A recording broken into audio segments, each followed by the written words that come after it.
will get in line and do right. All right, peace and blessings, Assalamu alaikum, shalom, welcome, everyone. And we are back here with the Black First Roundtable. And our topic tonight that we're talking about is the changing times. The changing times. And in that, we want to look, because one thing is for sure, if you're in the modern era and you're doing stuff or seeing stuff the way it was seen and done back in 1555 or 1965 or even 1995, you're missing the view. You're not seeing the lay of the land as it should be seen. And that will cause you to do things that are out of step, out of season with this modern time. And so we have to be on time, and we have to be able to see things properly as they should be seen so that we can take the proper actions that must be taken. We want to welcome my sister Sheila Neal to the program. Peace and blessings, Queen. We're glad to see you. I'm glad that you're here with us. And so we're going to go ahead and jump straight into this topic, the changing times. Now, for the first time, we have seen out front. Normally the stuff happens behind the door, but this time it was done out front, where you have a sitting president, and he was kicked out of the run for re-election, and somebody else was selected and put into place. She was never voted into place. The will of the people was not given, so that they couldn't even speak and say, well, no, I don't want her, I want Cornel West, or I want this person, or I want this person. They were never given an opportunity, but she was selected and said, this is the person that's going to be your representative. This is the person that's going to fulfill your needs. And then this was done out on Front Street. And most of them, or all of them, went right along with it. Sister Cassie, what are your thoughts on that? What do you think about that? Wow, you know what? When you were talking, I was just thinking about even what we're seeing now and how we as Black people are still continuing to do the same thing since we were allowed to vote. Every single year, we keep repeating the same action. We keep running into the same wall over and over and over, not noticing that it's a wall there. It's a wall. You can't run through it. You can't run under it. You can't. But we keep trying to run through the same wall and keep saying, we're trying to get this little carrot, right? Well, this time it's going to be this. This time, well, this time what? They showed you something totally different. They didn't even allow you to vote for this woman. They presented her. They're not going to, I'm telling you, I really don't believe, and I could be wrong, that we are going to have an election. I believe that they are going to appoint her to you. Period. That's what I believe. We are looking at America the way we used to look at it back in 1950. It's not that way anymore. They totally did something totally different, totally in your face, and we totally accepted it. And you have a woman that we hated last 4 years, 3.5 years, right? Who's in office that could do an executive order today to prove her point, to prove that she's going to do something for you, and has not. She's been saying, well, I'm going to do. Well, no, baby, you're in office now. You can do an executive order right now, because from what my understanding is, she's running the country. I mean, somebody's running it. That's what she's acting in his stead, right? Mm-hmm. So why is she not proving her point to say, you know what, I'm going to do something for people right now so that they can see I'm serious. That's, to me, is change. That to me will show me that you've changed. That to me will show me that you're going to do something, that you're serious, that you're going to do things different, to do an executive order today to show me that you're totally different than what we think or see. Don't tell me you Black, but you ain't doing nothing for Black folk. Don't tell me you Black, which she didn't say. Everybody else has told her what she is. She said, I am Indian. Right? Am I correct here? That's she right. told her because she was on an Indian talk show, an Indian woman who said, I am Indian, right? So, and then she stood up again and say, I'm the first Indian vice president or something, right? So I'm hearing this. So we want to sit up there and put words in her mouth and say, oh, well, she didn't mean that. That's black folk. Well, she didn't mean that. Well, what the hell are you talking about? I'm hearing what she say. I'm going to go by what people say. I don't go by what I think they meant. So we're doing the same thing over and over and over. She's in charge of that border. She failed at that border, and you guys are still giving her a pass. I don't understand that. She's going to bring in, or she wants to legalize 20 million immigrants. What's that going to do for your black jobs? Trump said something about the black jobs. I'm not for either party. Let's not get it twisted. But I heard when he said they're taking black jobs. Exactly. I see it. I went to the Walmart. I'm looking at more immigrants, Mexicans. I'm looking at more black folk not working in Walmart. Walmart used to be a place where black folk could get jobs. I'm going to the AutoZone. I see immigrants. I'm going to several different places, and I'm seeing the more faces of immigrants now. And I'm like, God, where black folks working at? I'm talking to black people, and I said, "Where you working?" Nope. What we working? What we doing? Or how are we eating? You know, I see a lot of professionals, but I'm seeing like McDonald's. We're seeing immigrants. I'm just saying something's wrong, you guys. And if you guys don't wake up to this, y'all asses is gonna be hungry. I'm telling you, you guys, we got to wake up at some point. I'm like, let's leave the red and blue alone. Let's go independent. Leave the red and blue, because ain't neither one of them gonna do nothing for us. And if we go independent, it's gotta be somebody, a black face like Brother Maurice. I'm just saying. I'd rather him be my president than anybody else. Get some things done. Okay, I'm just saying, we got to do something different. Why we keep doing the same stuff over and over? I'm gonna try not to be long-winded, but this topic right here, we got to go deeper. We got to understand why we not learning. What's the problem? What's going on, family? What is it that we need to do? This woman, abortion.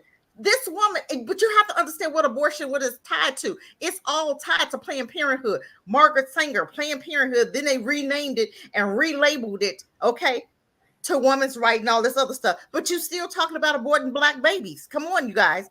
You know, come on. I don't stand. I had two black girls that was standing in front of Food Lion, and they was two black young girls, and they was talking about the right to abort your baby, your body, and da-da-da. And she asked me if I'm going to sign it. I'm not signing that. I'm not. I cannot. But you had the black representation, and they asked me why. I said, why would I sign that? Why? I'm aborting black babies. We've aborted enough of our babies, and they're using you to lure in the younger black girls. Okay, to the younger black women. Okay, no, I'm not going to put my name to that, because I don't believe in abortion. I don't. So I rest my mic on that point for now. All right. Thank you, Sister Cassie. Brother Isaiah, what say you? There's a lot to be covered, you know what I mean? I wish I had like a couple of hours, but I'm going to try my best here. I think we covered it. Lord have mercy. Remember, we don't have 2 hours for one answer, okay? Well, I know, but while you were talking, I was trying to filter all of what I could that would make sense. That would, But anyway, I'm wasting my time right now trying to. Well, look, the times are changing, and the more they change, the more they stay the same. Right? You heard that expression. We're in the Roaring 20s. As in 1920 going up to 1929. This is an economic windfall, if I can say it like that without being misleading. And if I read what I read and heard what I heard, then we're Brother Isaiah, let me interrupt you for just a brief second. I just got a news flash that Trump was shot at again. They didn't shoot him, but they were shooting bullets in his vicinity. And according to the Secret Service, he is A-OK. So Okay. yes, we have a second attempt on Trump's life already. Second attempt. 3 Already. strikes you out. Right. 3 strikes you Wow. out. I'm telling Wow. y'all, this is very very disheartening. Mm, Seriously, this is Yeah. very serious, and we don't even understand what's going on. mm-mm. But go ahead. Yeah, I mean that kind of I don't know. You know what?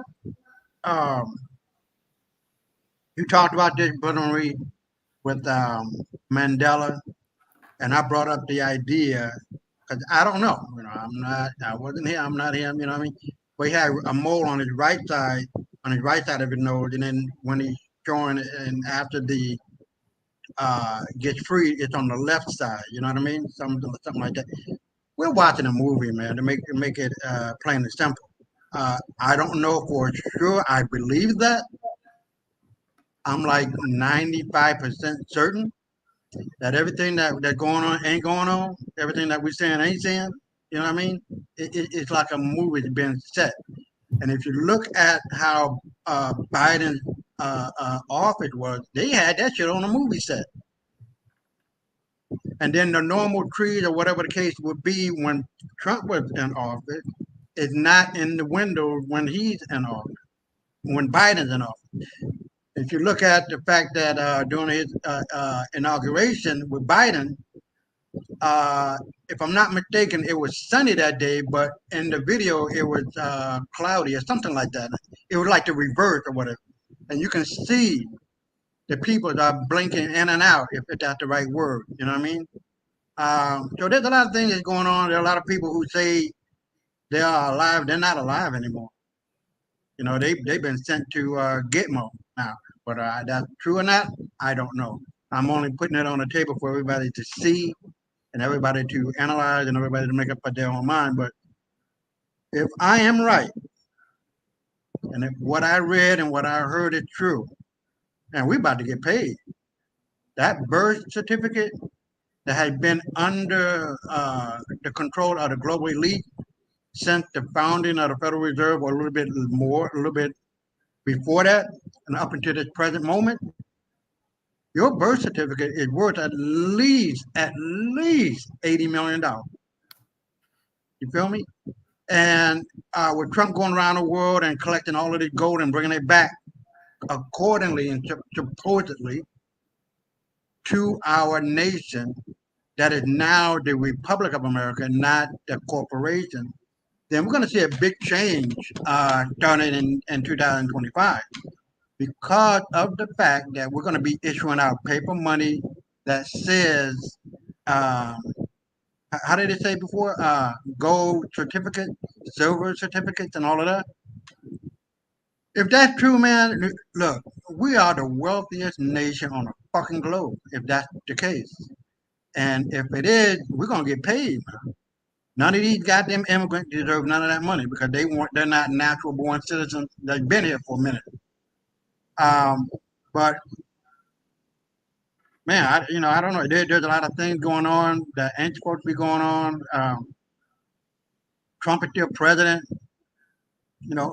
based on what I know and what I read.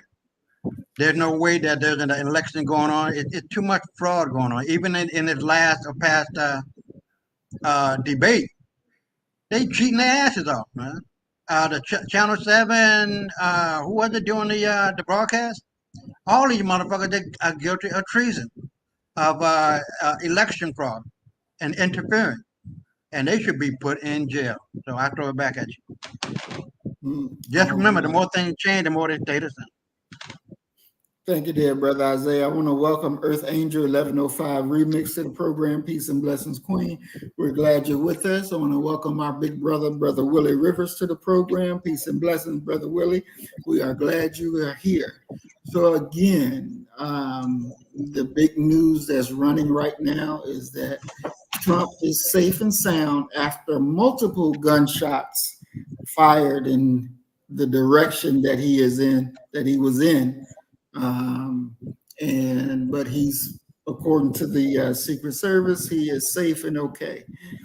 Sister Cassie, what do you make of that? Where, he just got shot maybe a month ago? He got shot in the ear, and now, you know, there are multiple bullets coming at him. You guys already know what I think. I keep telling y'all that man is not making it in that chair. I don't care what y'all say. We have already seen them present a woman to you, right? That she's part of their plan. She's part. Trump is not going to work their plan. That's why he can't get in that seat. Period. That's how the Civil War is going to start, because they're going to put her in there. And it's almost like it's going to be, they want it to be immigrants against black. But I'm going to tell you what, every time they try to do something to us, it backfires. I'm thinking it's going to be red and blue against each other, because every time they try, they fail. And it's going to be for about 3.5 years. It's almost going to be like it's so much blood in the country that it's almost going to be like a tribulation type thing. People don't understand. You know what? We want to negate the Bible. We want to negate the Quran. We want to negate all of this stuff that's showing you a roadmap, because so many people, yes, it's been tampered with, but it still has some stuff in there. And if you're reading it, you can see it happening right now. So we have to understand that my theory is, and this Cassie's theory, I don't think Trump is going to make it. That he's not. They're showing you what they want to do to him. They're just testing the waters to see, okay, if we attempt on his life, what are they going to do? This is the second attempt. Well, this attempt wasn't even attempt on his life, but it was in the vicinity, right? So people aren't even understanding what's going on. So now let's test the waters on attempting to kill him. They attempted. Nobody really said anything. You know, they didn't go into an uproar, right? So when we kill him, what's going to happen? You know, they always got to test stuff first. So what's going to happen if they really do cause some harm to this man? Because he's not a part of their plan. Not like Obama and Kamala, whatever her name is. Not like her, because she's always sold out. They was even talking about her earrings that, you know, it could have been a microphone. But my thing is, let me bring one point to you. You didn't hear her cackling and giggling a lot through this debate, did you? No. She was kicking butt, and Trump didn't expect her to answer like that. Why was she answering like that? You have to understand, she's been trained by Obama. She's been trained by him. Remember, Obama said something. He said, I can run the White House from my basement. This was, he was caught saying that, right? That was something that they heard him say. So my thing is, who's training her? If those were earrings in her ear, that they were like microscopes or whatever, or microphones, who was talking?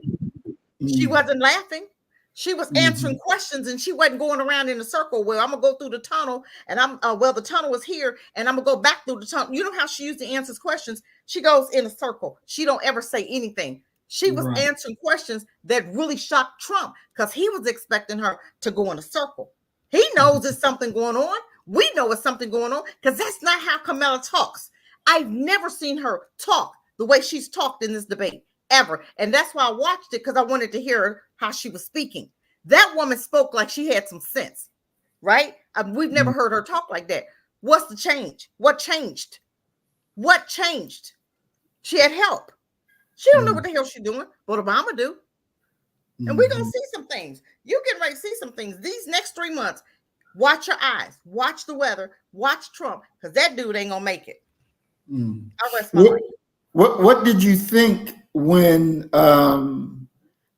George Bush and Dick Cheney came out and said that they were voting for Kamala? What was your thoughts on that? When they said my thing, I already know what's coming. I already know what's going on. I already know. They already know they already know what's happening.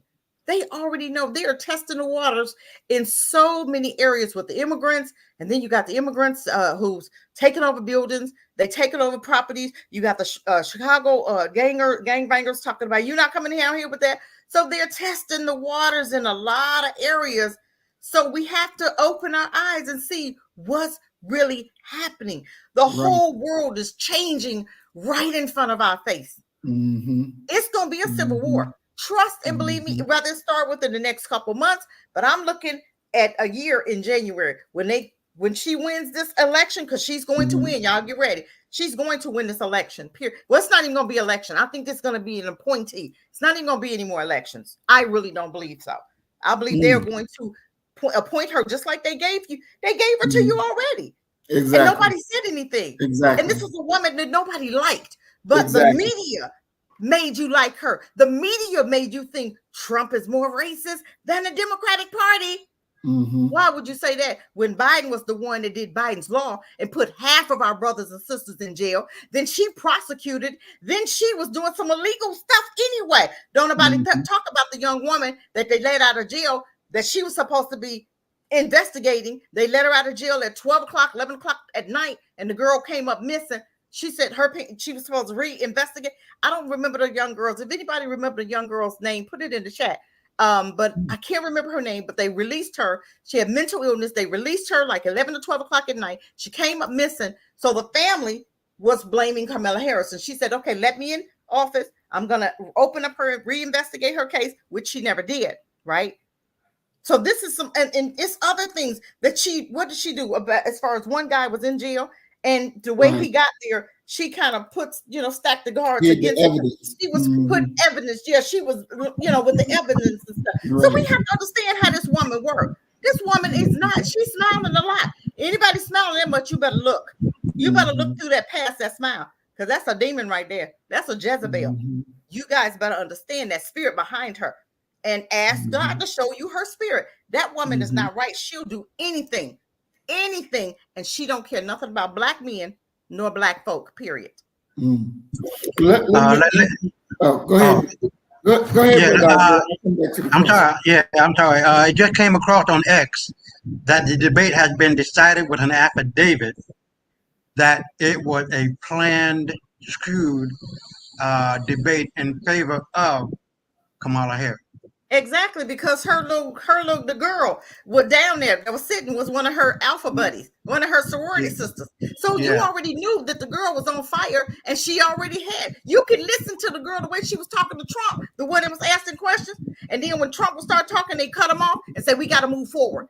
You already saw the fire that woman had, and it wasn't nothing good for Trump. She didn't. Right. I mean, the questioning. The attitude she had, you could tell what was going on. So yes, they're gonna tell you that she won, but she didn't even say nothing. What was her plan? She don't even have a plan. How can you run a country with no plan? You didn't talk about police brutality. You didn't talk about the jails. You talked about absolutely nothing that's important to black people. Talk about something that's important to me. Talk about the police, how you going to qualify immunity, how you going to end that. Talk about prison reform. Talk about something. I don't hear a plan. Walk on her page and look at her plan. She has no plan for nothing. But look at here, Sister that Cass. She wrote. She didn't even write her plan. She had somebody else to write it for her. No, when she talks, she's not very well astute, nor direct. Nor can she ever answer a question directly. So how did she win that debate? And look, I'm just looking at our Earth Angel's comment about Minnesota Governor Walz, Mr. Tampon Walz. Yeah, exactly. Putting tampons in the boys' bathroom. What the hell is that? He might well be the president if they assassinate her. I don't think she'll be president for long. But then again, we've been watching the movie, so I in my estimation, Trump is the commander-in-chief still, and the 19th president of the United States. We'll see. There's too many open-ended questions. You'll never get in that chair. Never. Right. No, but look, if what I've read and what I've seen, what I've heard, he's still president. Okay. Look. Just for instance, I have never seen an ex-president with that goddamn many Secret Service agents and that many motherfucking cars riding with him. I've never seen a president like Obama that's still there. He's still got his hands. Why is he still got his hands in all of this? Okay. Yeah. Why? Yeah. Because he's backing Kamala. He's backing her. He's in her ear. He's training her. He's teaching her because he's coming back. But she's got to tear up that Constitution first in order for him to come back. Well, mark my words. Mark my words. Just write the words down. I just told you. He's training her because she didn't want what she never, not once, cackled. Because usually you ask her a question and she cackling like a little hen, just cackling. Right, don't know the answers, and then she answers in circles and says the same thing 50 times and don't say no. And it don't You make no have to sense. understand. Look at her speech in the debate. That's what shocked Trump because she was sounding like she had some sense. That Sense, she yeah. never talked like that in 3 years, No, 3.5 years. We've heard her answer a question. She's always went around the bush 50 times first, Yeah, and still didn't right, answer. right, And then it looked right. like she did something. You didn't Yeah, answer that question. you and I can do better than that. I could get up there and do what she just did, whatever. But I'm telling you, she's being trained, very well trained. I don't know if those earrings was the key or what, but that's what they're saying. Those earrings was the microscope Yeah, or microphone. yeah. I keep saying microscope, Right. microphone. And Obama's behind her. He's behind her. I wouldn't doubt it. I wouldn't doubt it. But go ahead, brother. I just wanted to throw that in. I just came across on X. So Okay, thank you, Brother Isaiah. And thank you also, Brother Isaiah, for talking about Earth Angel Comment, because that's where I wanted to go next, where she did say that Minnesota Governor Walsh is or will be president. She will be assassinated so he can become president. What are y'all thoughts on that? Do you think that that's a real possibility, that's part of the plan, that to get her out of the way so that he could be in there? I don't think so, but they may see something I don't see. Well, Earth Angel, if you could expound a little bit on that, I would definitely like to know more about it. What you see in that. Now, Tim Walsh, this is a pretty new guy. I don't recall him ever being came out the blue, didn't he? Yeah, I don't recall ever hearing anything about him. But I understand he's supposed to be some really, really liberal type guy. That's for whatever that's going to happen, he's down with it. And for me, when Bush and Cheney endorsed Harris, I was like, oh no. You anybody pay attention? If them two motherfuckers backed her, your ass better not be thinking about backing her, because she ain't no damn good for you. And the Republican voting for a Democrat? Exactly. That's what I'm saying. What in the hell? That's how we know that it's something going on. That ain't right. Something ain't right. Shady. Come on now, because when you said it, I'm like, those are Republicans, right? That's what I was thinking. I'm like, since when Republicans backing a Democrat? Because they know where it's going. They know doggone well what we getting ready to get into so much trouble. It's going to be so much blood in America. It's going to be ridiculous. Let me put this out on the table. It might be the point where they are exposed for the 9/11, because that was the inside job. They never found the goddamn plane. They never found the plane in Philadelphia. I guess it just crashed and evaporated, right? All the people, all the bones, all the wings, all the black box ain't there. But now they said it was a remote control. They said Redacted talked about it being remote control.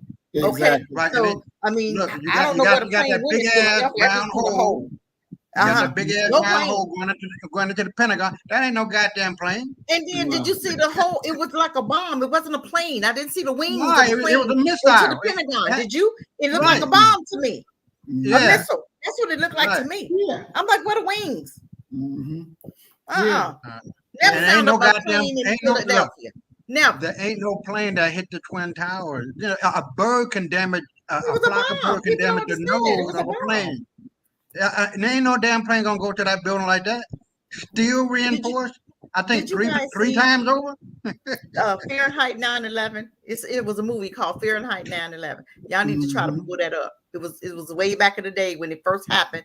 They came up with all this stuff and was trying to tell you and show you what was going on. But if you could pull that up, you guys watch that. That thing right there. Okay. Hit it head on for me. Because I was looking at the building. I'm like, where are the wings? I don't see the wings in the Pentagon. I seen the bomb, the little bitty wings, like a missile. I didn't see that. And then I'm like, well, where's the plane? You don't see the seats. You saw nothing but a hole. Where'd the plane go? No. I mean, they was trying to kill you. Wait, hold on. The plane went into the hole. Like, I didn't see that. The plane went into the hole, baby. Yeah, I know it went into the hole, but then you found my license on the ground and it wasn't even burned. You found a terrorist license on the ground and the plane. Come on, you guys, we're not that. Come on now. We can't be that stupid. Mhm. They want to But tell you- you what to believe. You can't tell me But what I- to believe when I'm looking but- at it in my face. Sister Exactly. I'm not Kathy, one of them individuals how much that money you'll came up change my missing? mind. Huh? How much money came up missing? $2.6 trillion. That But went you into the know that pocket building of was, all them was motherfuckers. insured like so many months Yeah. before. They reinsured the building millions of dollars. And there So was we a white already know boy what who there was a white boy who took out $500 million 2 weeks before it happened. He Mhm. took out $500 million. Was it $500 Was million? it half a billion? I thought it was- Insurance for Okay. yeah, something like that. He collected on But I that know money. it was a lot. It was a lot. It like was a 2 lot. weeks. Yeah. Yeah, it was Mhm. crazy. I'm like, God damn, these some rotten ass motherfuckers. Oh, they terrible. And then the dude that the ones that they killed, they went after one dude that they was friends with. Remember, Bush was friends with the one Al Qaeda, whatever. What's the Bin Laden? Was that his name? Yeah, the Oh, Bin Laden family. He Yeah. was friends with him. He They was were friends with buddies. his family. So now you're gonna blame your buddy. This is why you can't lie with dogs and not come up with fleas. So you're gonna trust the man, and he lied on him. And okay, but they was friends. Mhm. Bin Laden So still now you living. gonna put He's it on your somewhere. friends, and then they Bin went after Laden a still man living. who didn't have nothing to do with it in a hole and killed him for what? Mhm. Then it started a Exactly. war with a whole different country that didn't have nothing to do with nothing. Mhm. Didn't even have nothing to do with bombing nothing. They went into war with them. And I'm like, well, hold on, we supposed to be over here. Why we over here? And people just going along. I'm like, boy, people just don't think for yourselves. You have to, when it comes to these crackers, you got to look under every rock, every nick, every cranny. You got to understand, find the lie, find the money, follow the money and find the lie. Right, Because they right, always yeah. lying about something. Always. I don't care how they put it together. It's a lie somewhere in there. Mhm. Exactly. Always. Exactly. They cannot be trusted. Ever. Mhm. No. You trust it with your children every day. You Mhm. crazy. Now Exactly. that would be a civil war, Brother Maurice. If the truth comes out about 9/11 Oh, it's Mhm. coming out now. and the Muslim didn't do it, that the real Bin Laden is Bush and Cheney and all the motherfuckers, and it's gonna be civil war on civil war in America. They're gonna lynch his ass in the street. Bush. Oh yeah, they should lynch him and his children. Mhm. Yeah. All of Yeah. them. The whole family. Because you know how many people you killed? Do you know how many people they killed in that? And then the people couldn't even go to the roof. They said they had locked the chains around the doors. You couldn't Right. even go to the roof. Couldn't even get up there. No. So they couldn't even get out. People died for absolutely nothing. Nothing. But that's Nothing. America. Then you started a war in a whole different country that Mhm. didn't And even bomb oh, America. Right. I think Make that that was make because they threatened Bush's daddy, and he was Oh, whatever. mad about Give a- that who shit. cares? I'm like, Who cares? nigga, Who give a you damn? killing all our soldier boys over there to Yep. Iraq and Iran because And you your want to daddy put your got threatened. children Man, to fight fuck for you. a country for nothing. You gonna kill your child, put your child in a war, and they're killing babies for absolutely no reason. Reason, Boy, these right. crackers are oh, Mhm. Lord, But I ain't can't. that the MO of white folk? That's the MO of Yeah. white folk. Mhm. But we have to be smarter than that. We have to that's be my smarter point. than that. They That's come my to you point. and talk about your child. No, what you gonna do? How you gonna stop your child from going in the service? How you gonna stop them from being drafted? They better act crazy. You better act crazy. Better say they're a conscientious objector. They They better say, "Give me a weapon, and I'm gonna kill all y'all." And sit there and exactly. look at all of them. You give me a weapon, and I'm gonna kill every last one of y'all. Exactly. It's the only way they're gonna get out and Mhm. mean it. You give me Exactly. a gun with real bullets, and I'm gonna kill every last one of y'all crackers. Mhm. And I guarantee you, they won't get up in that service. Mhm. Guarantee you, they won't get them let up in there. Oh, these crazy niggas get in here. Hey, I told man what to say. Hey, shoot, I got shit. cousins and nephews. Well, not nephews, but I got family members. Y'all better say, I'm gonna kill every last one of y'all. Give me a gun. Give it Mhm. to me for free. You Exactly. ain't have to pay me. I want to play this video about the remote flying planes, Mm-hmm. so everybody can see that. Yeah, what we're saying is actually Yeah, redacted. Ain't the under? Is there under redacted or who is that? no, we're gonna look at redacted, but first I want to show the BBC News clip of it. Oh,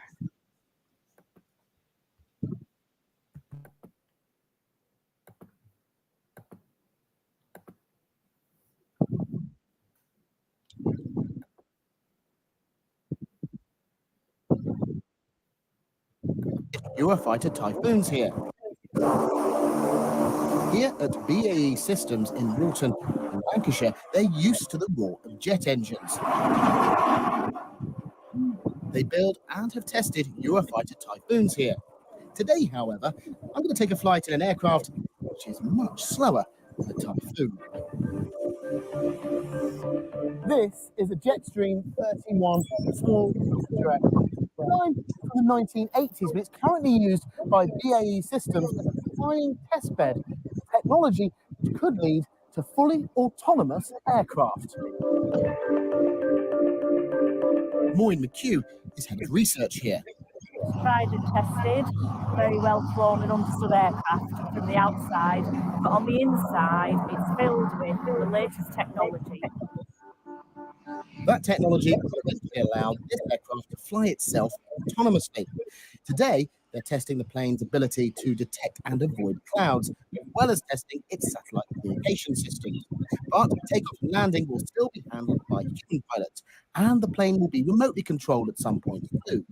How does this fit into the autonomous equation, if you like? Because at the moment, it's effectively a remotely controlled aircraft. It is, yeah. And really, with autonomous operations, you need to progressively expand the boundary. You can't start with such a big bang right out at the full range of capability and operations. This humble-looking outbuilding houses the ground station. Here, a pilot will remotely fly the plane, and he can ensure that it will react to instructions from air traffic control. What's the target afternoon Travelers 01 Golf Radio check? I would expect to see a joystick and images, everything from the cockpit, but you're not going to be flying like that at all, are you? Like that. Everything is through, as you can see, the numbers that we have there with indicated airspeed, altitude, heading. Time for takeoff. These flights are taking place in uncongested airspace. Today, we'll be flying over the Irish Sea. Ready for handover. 1 minute to handover point. Mission loaded. To help fly itself, this aircraft uses data from satellites, as well as identifying radio signals broadcast by other aeroplanes, so it knows which ship to sky with. It's also fitted with a camera that can see other air users, even if they're not emitting warning signals. So right now, the pilots aren't actually flying the aircraft. This gentleman right here is on that sort of 15-year-old Dell laptop that's running Windows XP. At this point, the aircraft is flying autonomously, with a human watching what it's doing. We've handed control of the autopilot over to the computing in the back, which are in control of this laptop. And once we're established on the route, I can hand control of the computing over to Clive on the ground by the satellite. So that little shed-like building that we were in earlier, with Clive sat in front of the computer, he's now flying the aircraft. Over the course of the testing, it's going to have to perform a variety of particularly complex tasks. For instance, it's going to have to recognise and avoid bad weather. Not just weather, but other aeroplanes too. It will eventually be able to select a safe landing spot and touch down by itself. Today we can't really test its weather detection abilities though, and usually in the UK, we have a cloud in the sky. BAE Systems autonomous aircraft could be used to perform dirty, dangerous, or repetitive tasks. Could this technology be introduced into commercial air traffic? At the moment, all commercial aircraft have a set number of crew. There are programs in existence that are looking at how you reduce crew, either planned from the outset, or in the case of perhaps an emergency, you've got the autonomous system as a fallback, so that you can still have perhaps a 2-crew aircraft on a certain length of flight like that, but one of the crew happens to be an autonomous helmet as opposed to a real person. We're going to end up in the Hudson. I'm sorry, say again, Cactus? But what happens when things go wrong? This is the captain. Brace for impact.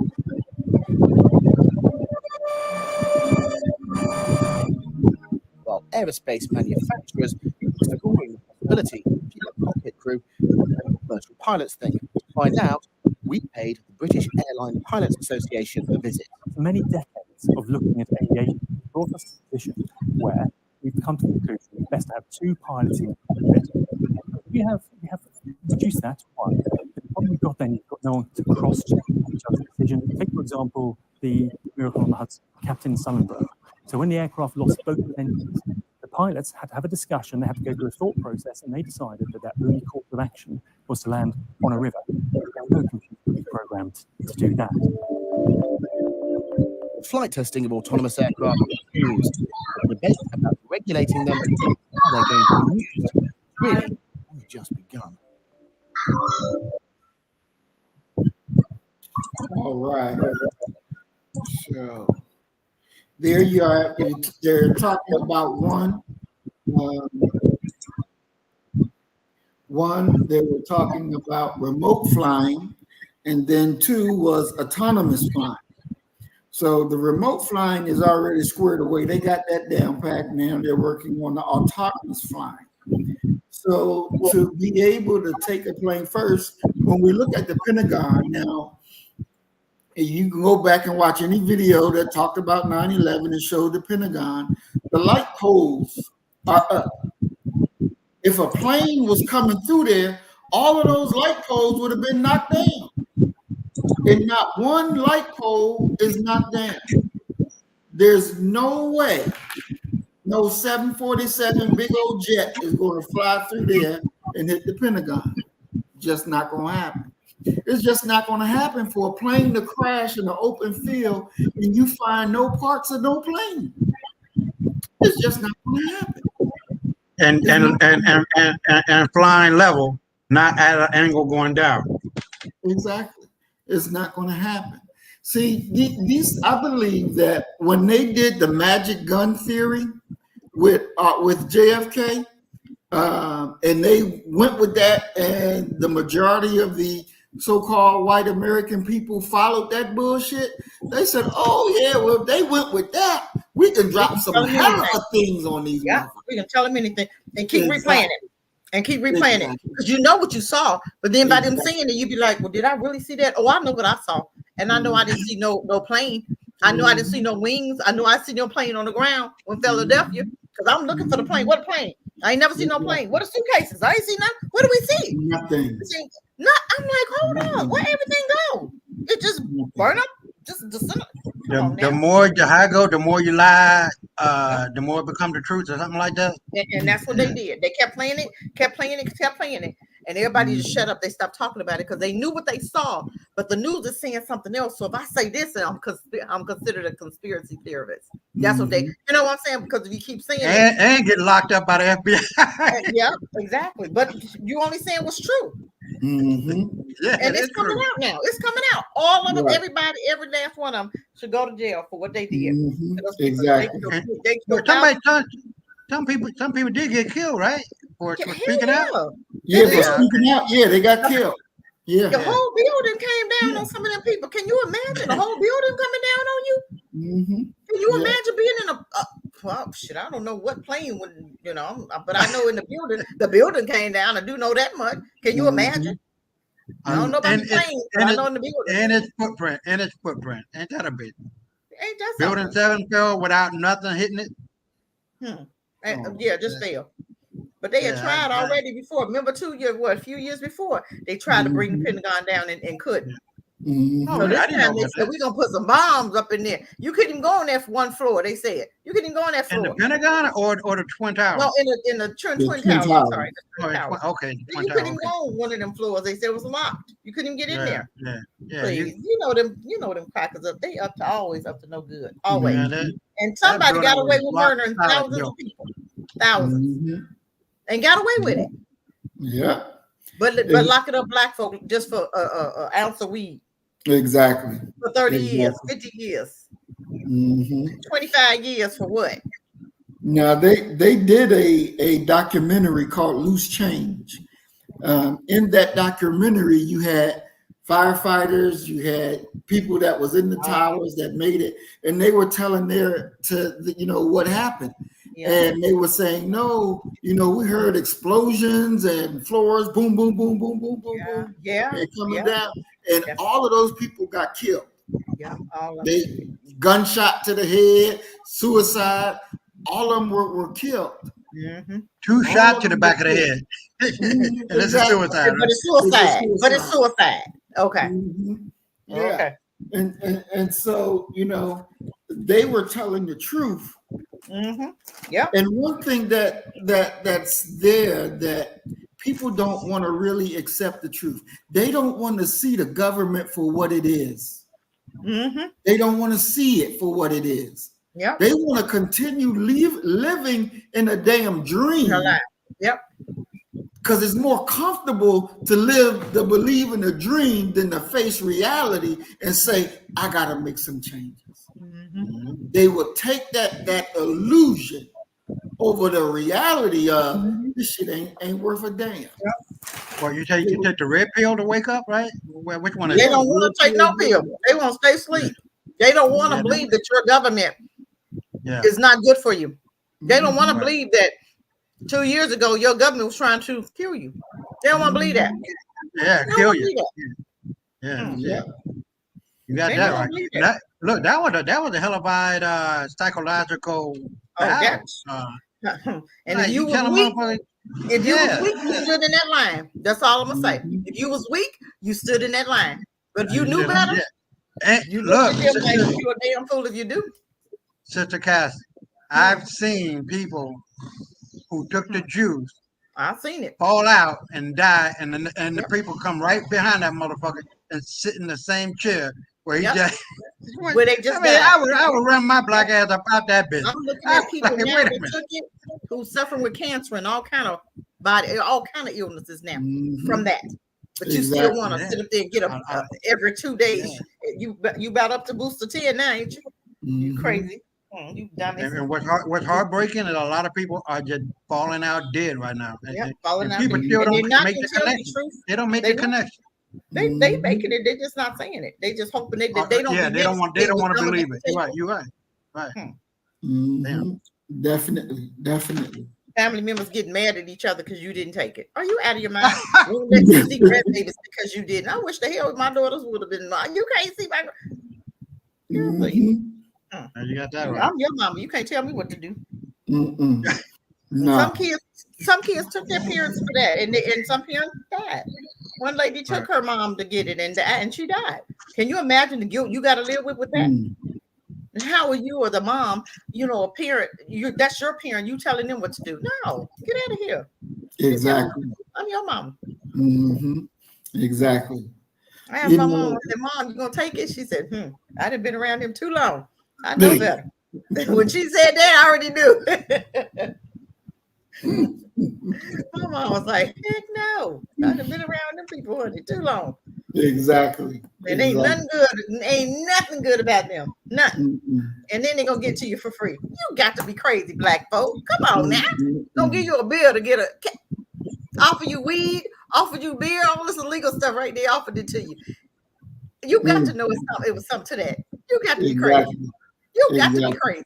You gonna give me something free? Can I get reparations while you offering it? I'm just saying. Can't get reparations, but I get a free beer.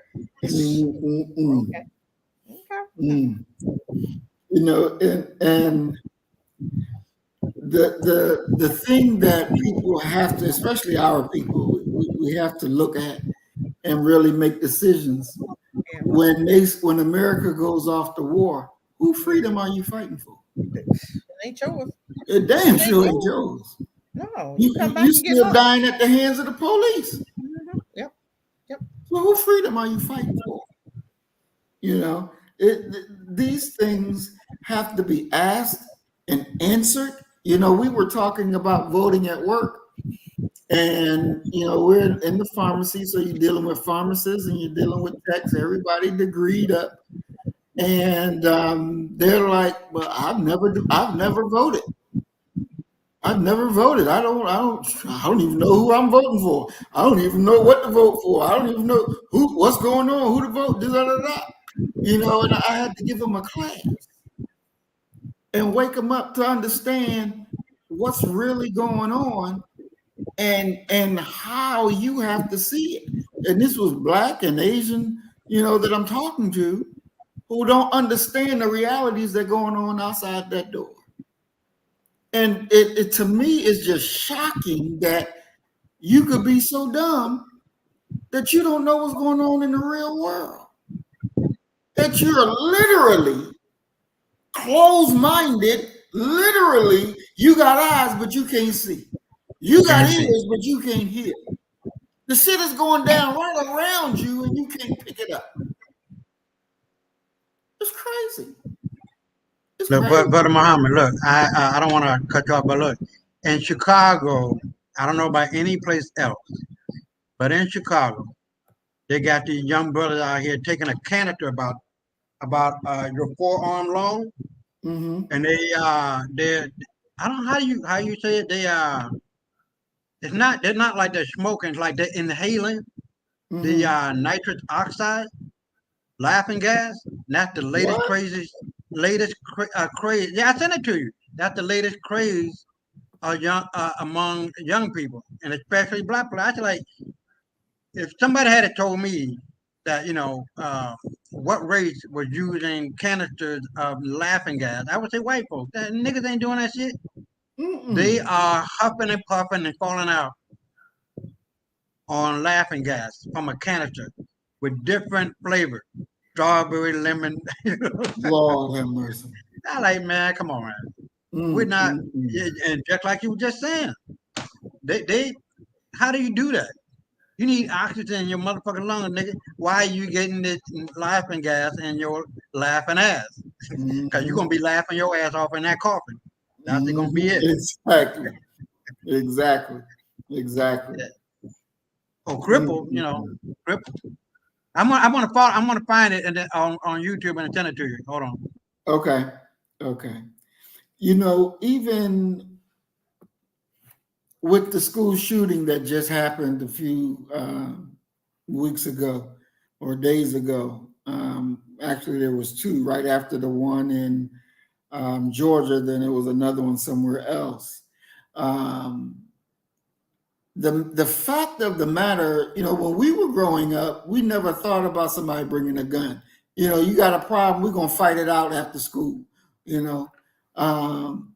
These days, these crackers bringing guns to school and shooting people down. And now they finally decided to, let's go ahead and start charging parents for getting these children these guns. And then they say, the problem is that violence is contagious when it comes to these white demons.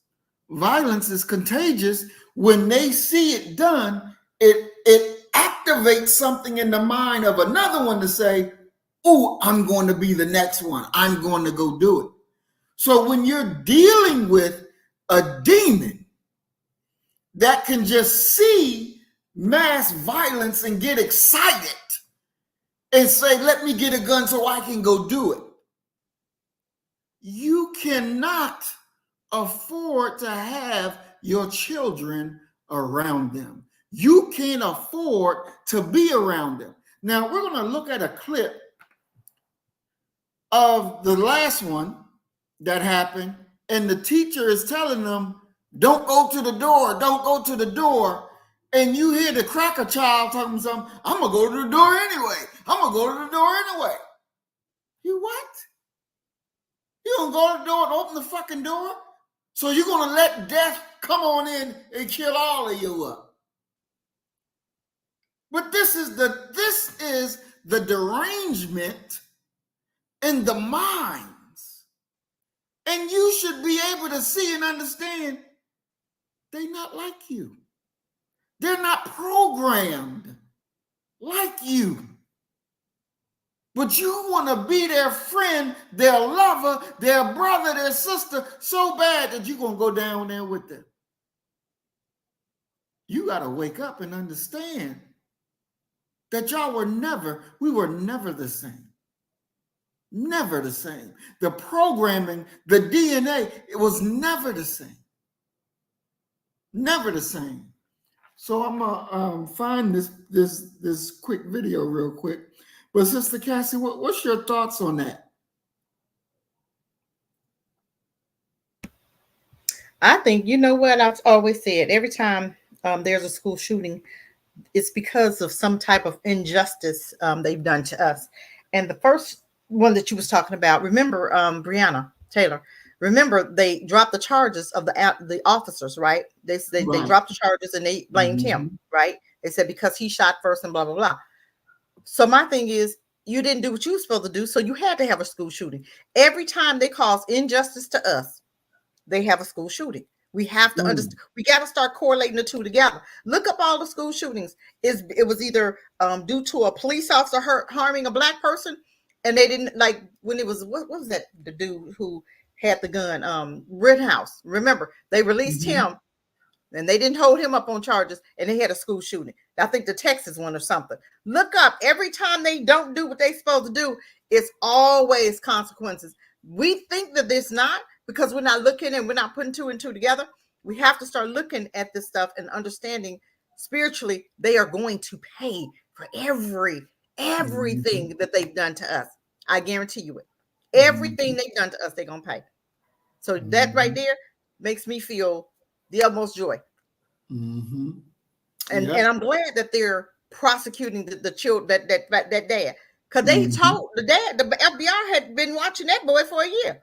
Exactly. Because a year before, the FBI went to the parents and said, hey, you feel like you're going to hurt somebody? The boy said, nope. They said, okay, case closed. Okay, he hurt somebody. Yeah. So not only the family, the whole family needs to go to jail. The mama, the daddy, the cousin, everybody. Because the FBI went there and investigated this little dude, this little thing, little demon.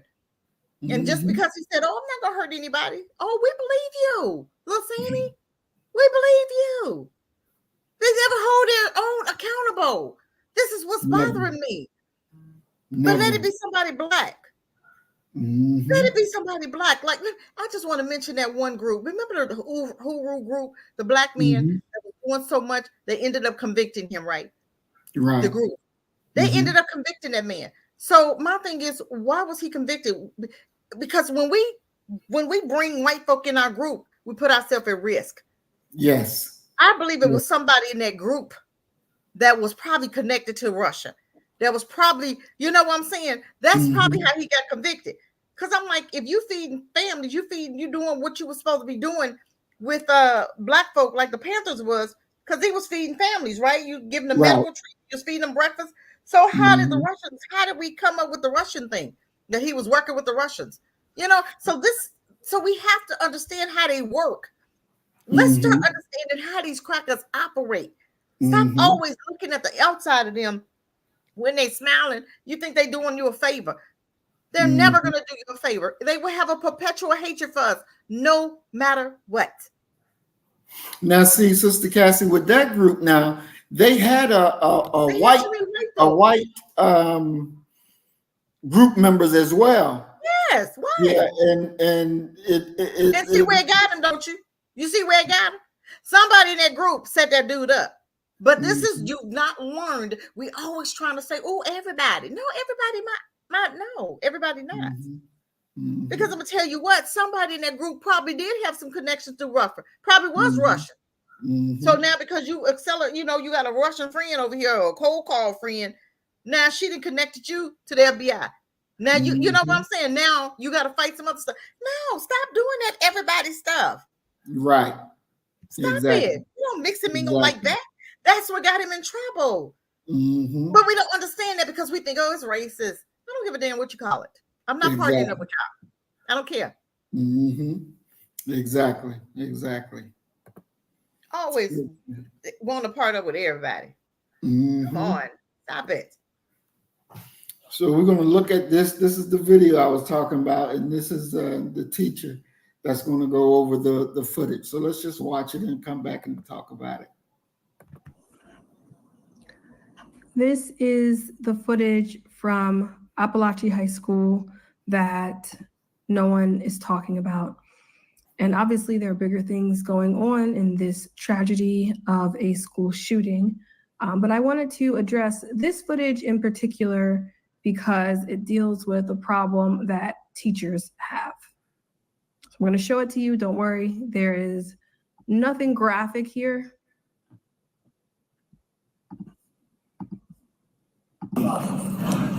Watching outside? Yeah. You can't hear me.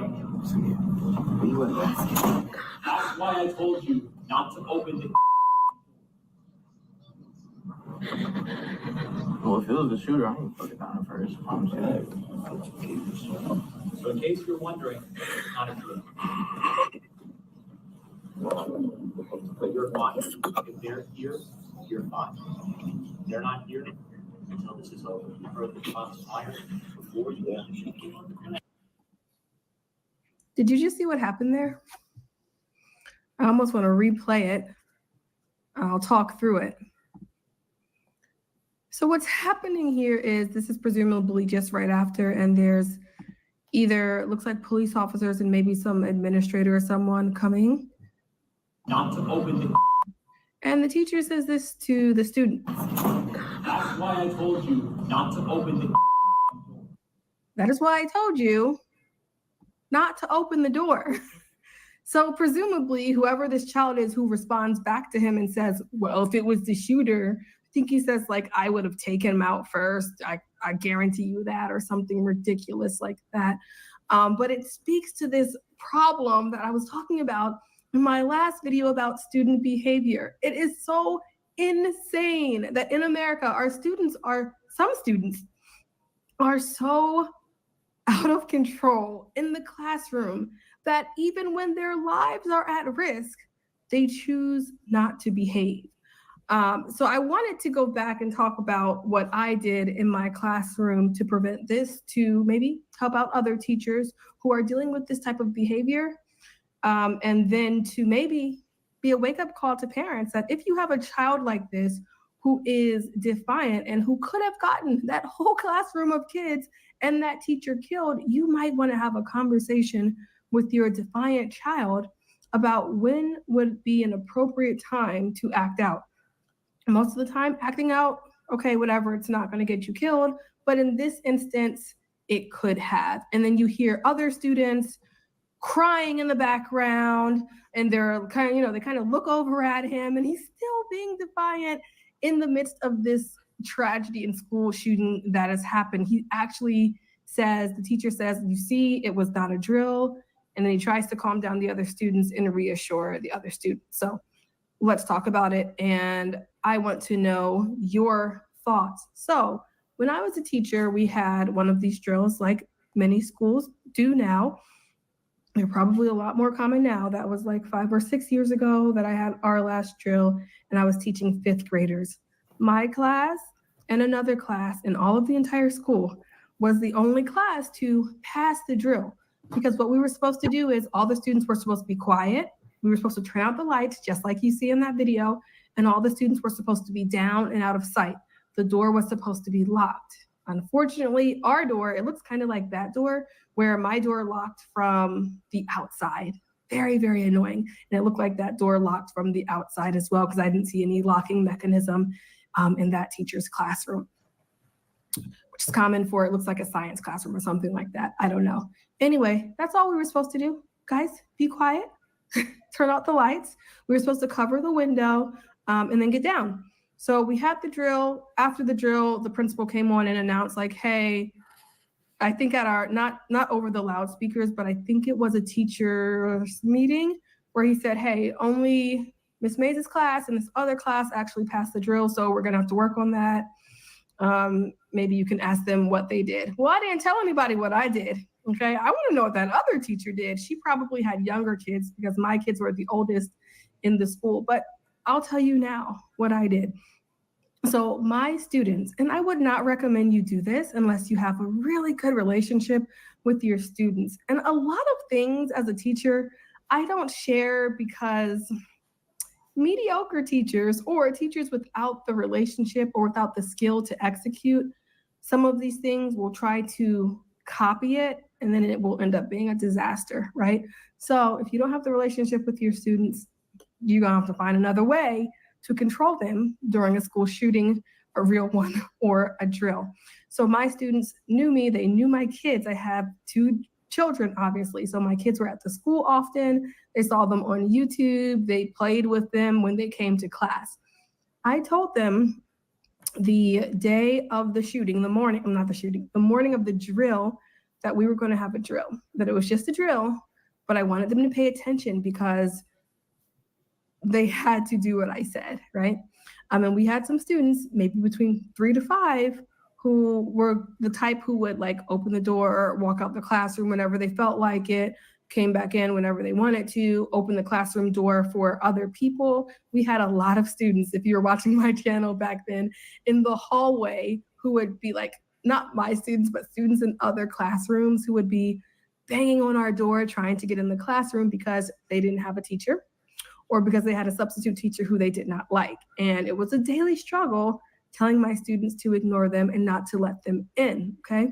So that's the backdrop of all of this. And earlier in the year, this was early in the year, so probably a couple weeks before this, we had like a crazed parent come into the school and approach our classroom door. My door was locked because I always kept my classroom door locked, even though I wasn't supposed to. I wasn't about to let crazy people in the classroom though. And so he came up to my door and he was like motioning for the kids to open the door. And some of my students got up and they were unsure, like, do I listen to the teacher or do I listen to this parent who was not a parent of the children in my school, my class, but just like a parent who looked kind of like he was crazy. Anyway, so this is the backdrop, right? And so I knew that I really had to impress on the kids, like, I'm not playing with you. You better get down during this drill and be quiet. So what I told them was, look, I have 2 kids. I'm not willing to die for anybody. I am a teacher. I'm not here to sacrifice my life. And I also told them, now there had been recent school shootings. So my kids were in the 5th grade, they knew about them.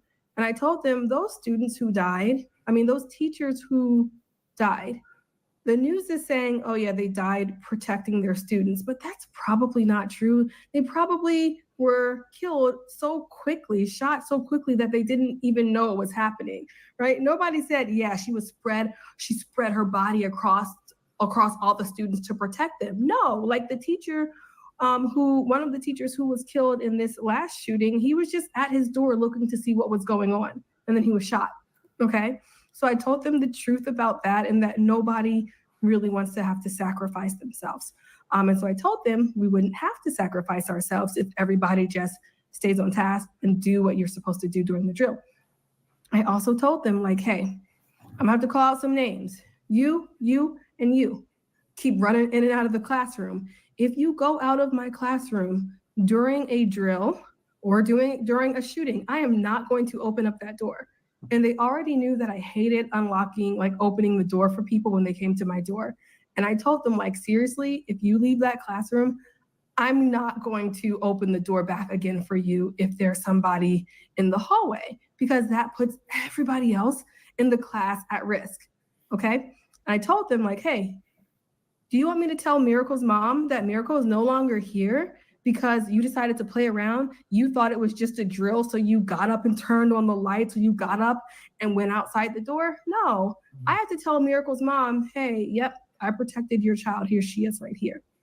And then I told the students who had those behavioral issues, like, hey, I also don't want to tell your parents, yeah, DeMarcus is gone because he thought it would be funny to get up and leave out of the classroom.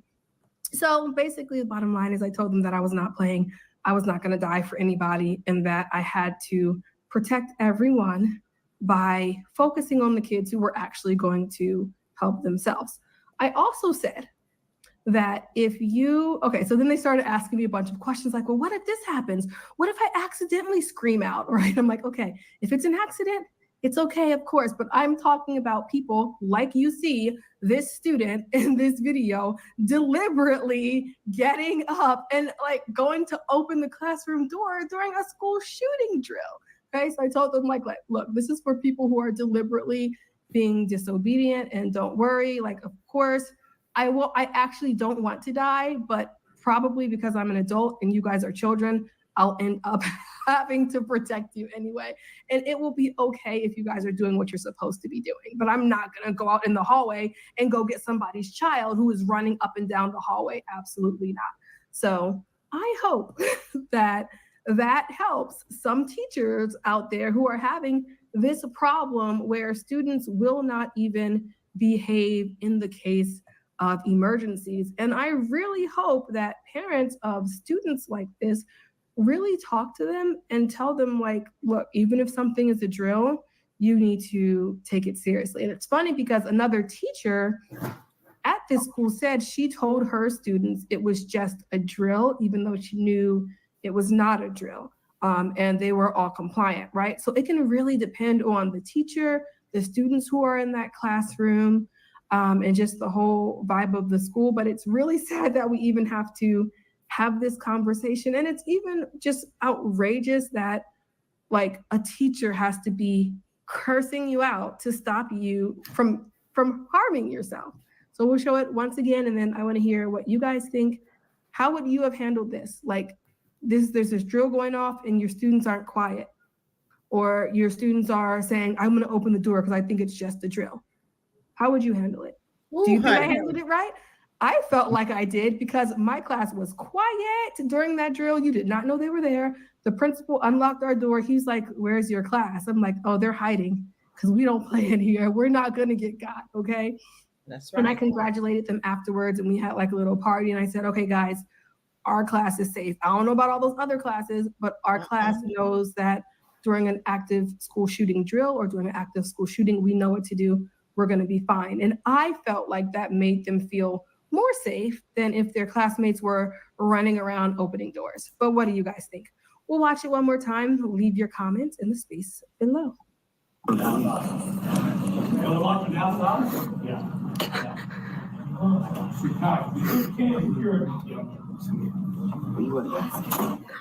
why I told you not to open the. Well, if it was the shooter, I ain't put it down first. I'm saying. So in case you're wondering, it's not a drill. But you're fine. If they're here, you're fine. They're not here until this is over. You heard the shots fired before you came on the ground. Crazy. That's absolutely crazy footage to me. All right. Boy, I tell you, I'm gonna tell you what I'd have said. You go out that door. Let me tell you something. I'm not down for y'all asses. You go out that door. I'm locking it behind you, and I'm gonna tell your mama your son ran out there, and I'm gonna tell the ones who lived. I say, I'm not. Look, you open that door. You on your own. Period. I'm not coming out there chasing you. This is the rule. But you have to understand, we have to establish this, the foundation of dealing with children. I'm reading Namers. Sorry if I pronounced your name wrong. He said children have a natural DNA makeup where they cannot and will not listen to other adults. That's not true. Back in our day, you got your ass beat if you didn't listen to adults. Did we not, Maurice? Yeah. You got your ass tore up by that person that you disrespected. Then you got it tore up by their mama. You didn't go to school disrespecting teachers. Because if that teacher called home, you got to beat them. I'm just saying, that's not normal. It's normal now because you got so many young parents and they're undisciplined. Their kids undisciplined. Their kids don't listen to nobody. They don't even listen to them. So now I got to be the one to choke them up when they be disobedient and disrespectful to me. I got to chastise your child because they come over here being disrespectful to me. I'm going to check that ass. And then you come through the door, I'm going to check you.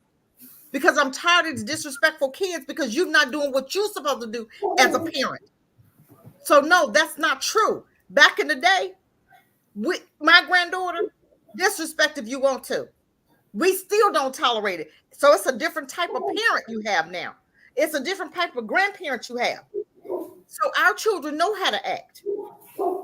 We've been so incorporated in America and we've been so entwined with their children who's disrespectful, who don't have no discipline, and you think you're going to act like them? So some parents do treat their kids like that and don't even demand respect from their children at home. So now they be acting a fool out in public, disrespecting you, disrespecting everybody, and you're not checking that behavior. Then yes, you have children who are naturally because you're not being the parent that you need to be. But if you're the parent you need to be, you don't have to worry about that behavior. Because when that teacher would have said, sit down, get under that desk, you'd get your ass under the desk and you'd have lived. Mm-hmm. So you go outside and you open that door. I'm telling you now, if somebody coming to that door, you answer that door. I'm gonna take care of this. My class while I'm here. You know, y'all mad, so I'm gonna handle my business. But you're not gonna be disrespectful and put my life in jeopardy, because I will push your ass out that door and lock it behind you. And that's what I would tell them. I'm not playing with you. And see, they know what kind of person I am because they, okay, it would have started out like that. Miss Chick don't play. That woman crazy. She don't play. You open that door, she gonna lock you out. And she meant it. So that for everybody would have been doing what they'd have been on the floor, they'd have been in the dark, and you see what I'm saying? So that's the difference in parenting and teaching. Now rest my mic. But we got to do better as Black people. We have to do better. You don't let your child act a fool because they let their child act a fool. That's what they do. You see, you have that authority up in your house. When they came up with that law, talking about you don't spank your child. What the hell? Who are you talking to? You're not talking to me. You don't run nothing up in here. And my kids do that. Because they friend will say, well, your mom ain't supposed to whip you. My daughter looked at her. You don't live up in my house. Anybody run this up in here? I'll pay my bills up, and you don't run nothing. Exactly. So guess what? They didn't talk about calling the police. My kids didn't talk about that with me. That wasn't even a subject that came up. What are you talking about? Even with their friends, they would check their friends. Oh, you can't do that in my house. You can do that in yours. My daughter used to say, Mommy, I sure wish you was white. I could just do it. I could just say anything and I could just do anything. I said, well, I'm glad you're not. I'm glad I'm not either, because I'm gonna show you, this is how we're gonna parent up in here, because you can't mount to nothing if you're not disciplined.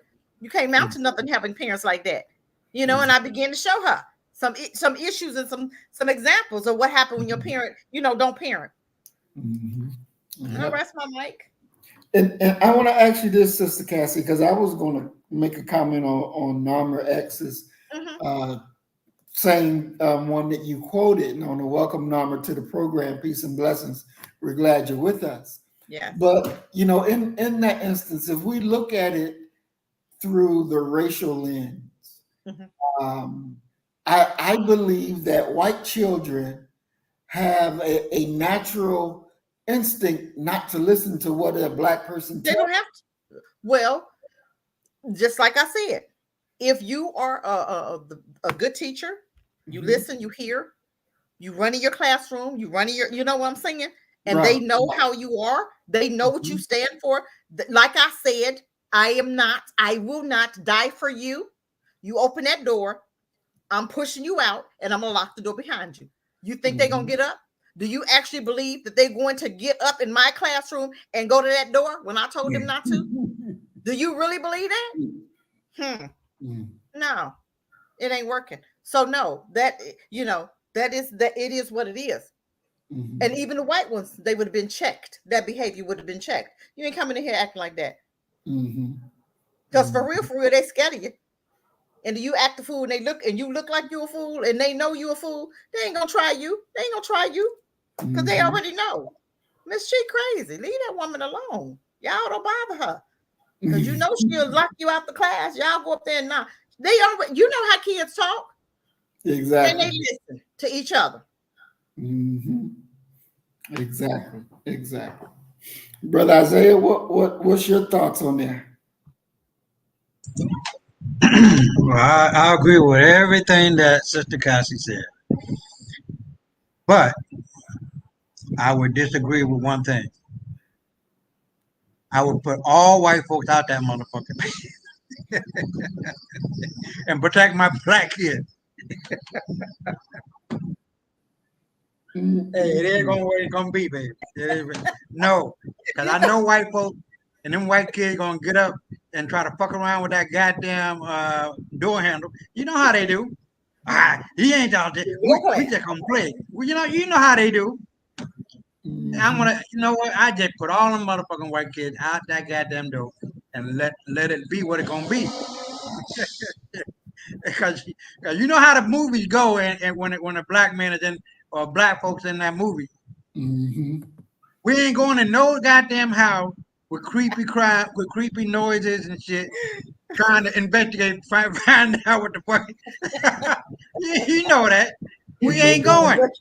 But Hell no, white we folk, going. man, they're like, what's that noise? Wait. I'm gonna go check that out. Go ahead, bitch. Go ahead. Come No, on I'm with gonna me, stay baby. out Come here. with me. Yeah, they're going ahead and do what Come y'all with gonna me. do, and that's gonna be it. No. So Come with to all me. that being I know said, my house better than you do. I put all them motherfucking white kids out that door and let that be it. Let it be what it be. I'm at least gonna let him sit there for a minute, though. Well, they be out there for. I'm gonna let him sit there because I already told him what's gonna happen. Go to that door. Shooter, push come over him here. out. Come over here, Shooter. Come over here.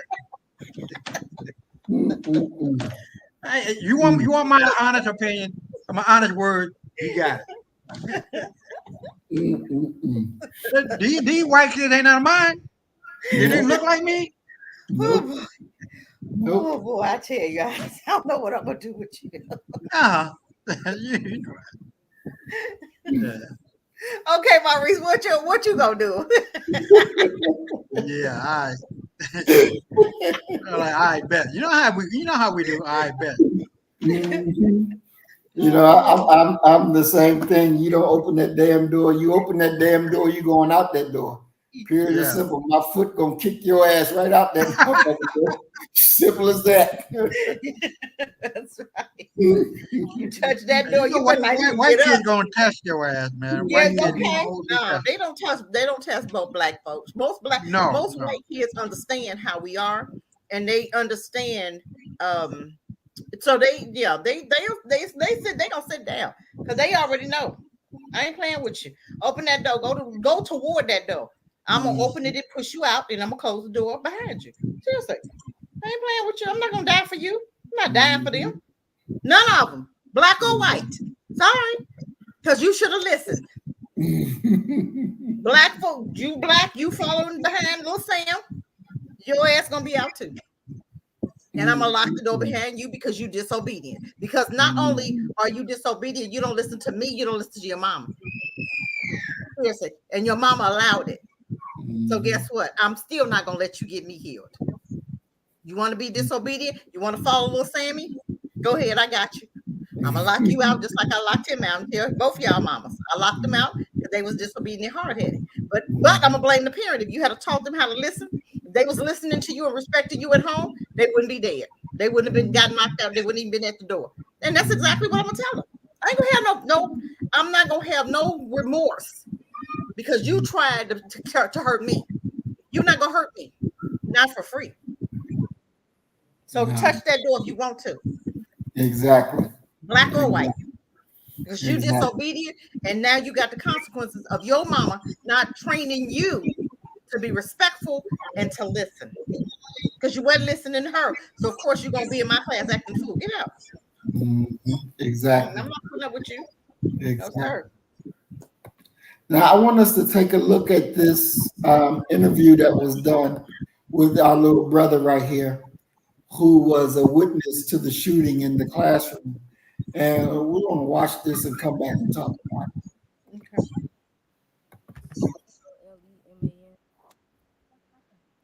So I'm just doing my work in class. Something just told me to look to my left. Like I'm saying like I'm saying like this and the door is like this. So something just told me to look to my left. I looked to my left, see a kid with he had like a big gun, like an AR. Like he got his head slammed with the gun. He just started. Then I got up. I started running. He started shooting like 10 times. He shot at least 10 times. And then I ran to the back of the classroom. I dived behind the desk. My teacher had got in front of me, like he was guarding. But like the gunshots were so close to me, like my ears started ringing real bad. Like the whole classroom was smoking, like and everything. And then when he finally got out of the classroom, my teacher started barricading the door with desks and bookshelves and all that. And then I had got up. I had saw one of my classmates on the ground bleeding so bad. And then when I had moved myself to the other side of the room because the bookshelf I was hiding behind, it was right in front of the door. So I had moved to the other side, to like this side with my friend. I was checking on my other friend because he got grazed in his leg. And then there was a white girl that was in front of me. She got shot in her leg and stuff. And then my other friend got shot in her stomach. And it was just so sad, stuff like that. Are you okay? Yes, ma'am. That's a lot to process. And you're so young. You're how old? 14. That's so much to have to process in class where you're supposed to feel safe. Yeah. How are you doing now? I mean, what's going through your mind? Like, it just keep replaying back in my head. I just thank God that I wasn't the one that got hit. You know, like in the midst of all of it happening, I was just thanking God because, you know, he had his hands around me and stuff like that. Because I could have been the one that got hit because I was right there. He could have easily got me, but God had his hands around me. Thank you. Thank you for talking to us another time. Can I give you a hug? Yeah. Sorry. Probably the only good cop on the force. I'm not trying to be a bad. You know what? Even when he just said that, let me ask you a question. Do you believe that I'm not. our children would be going through this if we wouldn't mix and mingle with them? Do you believe that we will be dying the way we're dying if we wasn't mixed with them? No. I don't believe so either. I think because we're mixed with them, we are holding on for what we see, America for dear life, right? Mm-hmm. I was just thinking, I said, our babies are being traumatized because we want to be around them. Mm-hmm. If everybody took their children out of their schools, let them carry all the guns they want.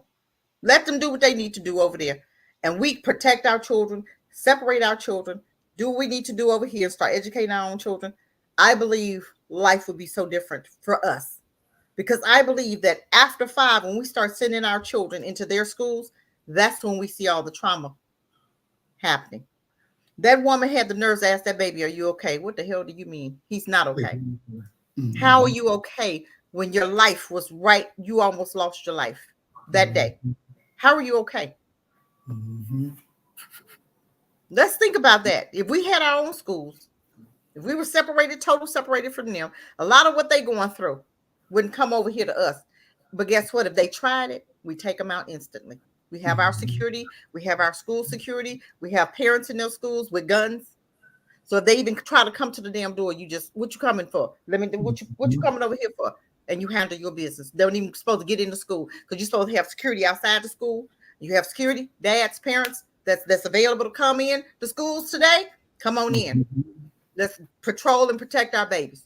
Because they'll try to come over there and interfere, right? They come on the no trespassing signs. They come over there, you handle your business. Exactly. Blow them away. Because you don't know they're going to have a gun somewhere, right? You blow them away. Period. Yep. What you coming over here for? Mm-hmm. You don't know you have no business over here. You handle your business. But this is the cause. And we are suffering with a lot of stuff with them because we mixed in with them. Because God never told us to come together with them. Deuteronomy 7 tells you that. If you read the Bible, he told us that in Deuteronomy. He said, do not give your children to them. Do not mix and mingle. Do not marry theirs. He told you that. And you did it. Being disobedient. And you didn't came together with enemies. And now, look at the result. Exactly. All right. What you say, Brother Isaiah? What's your thoughts?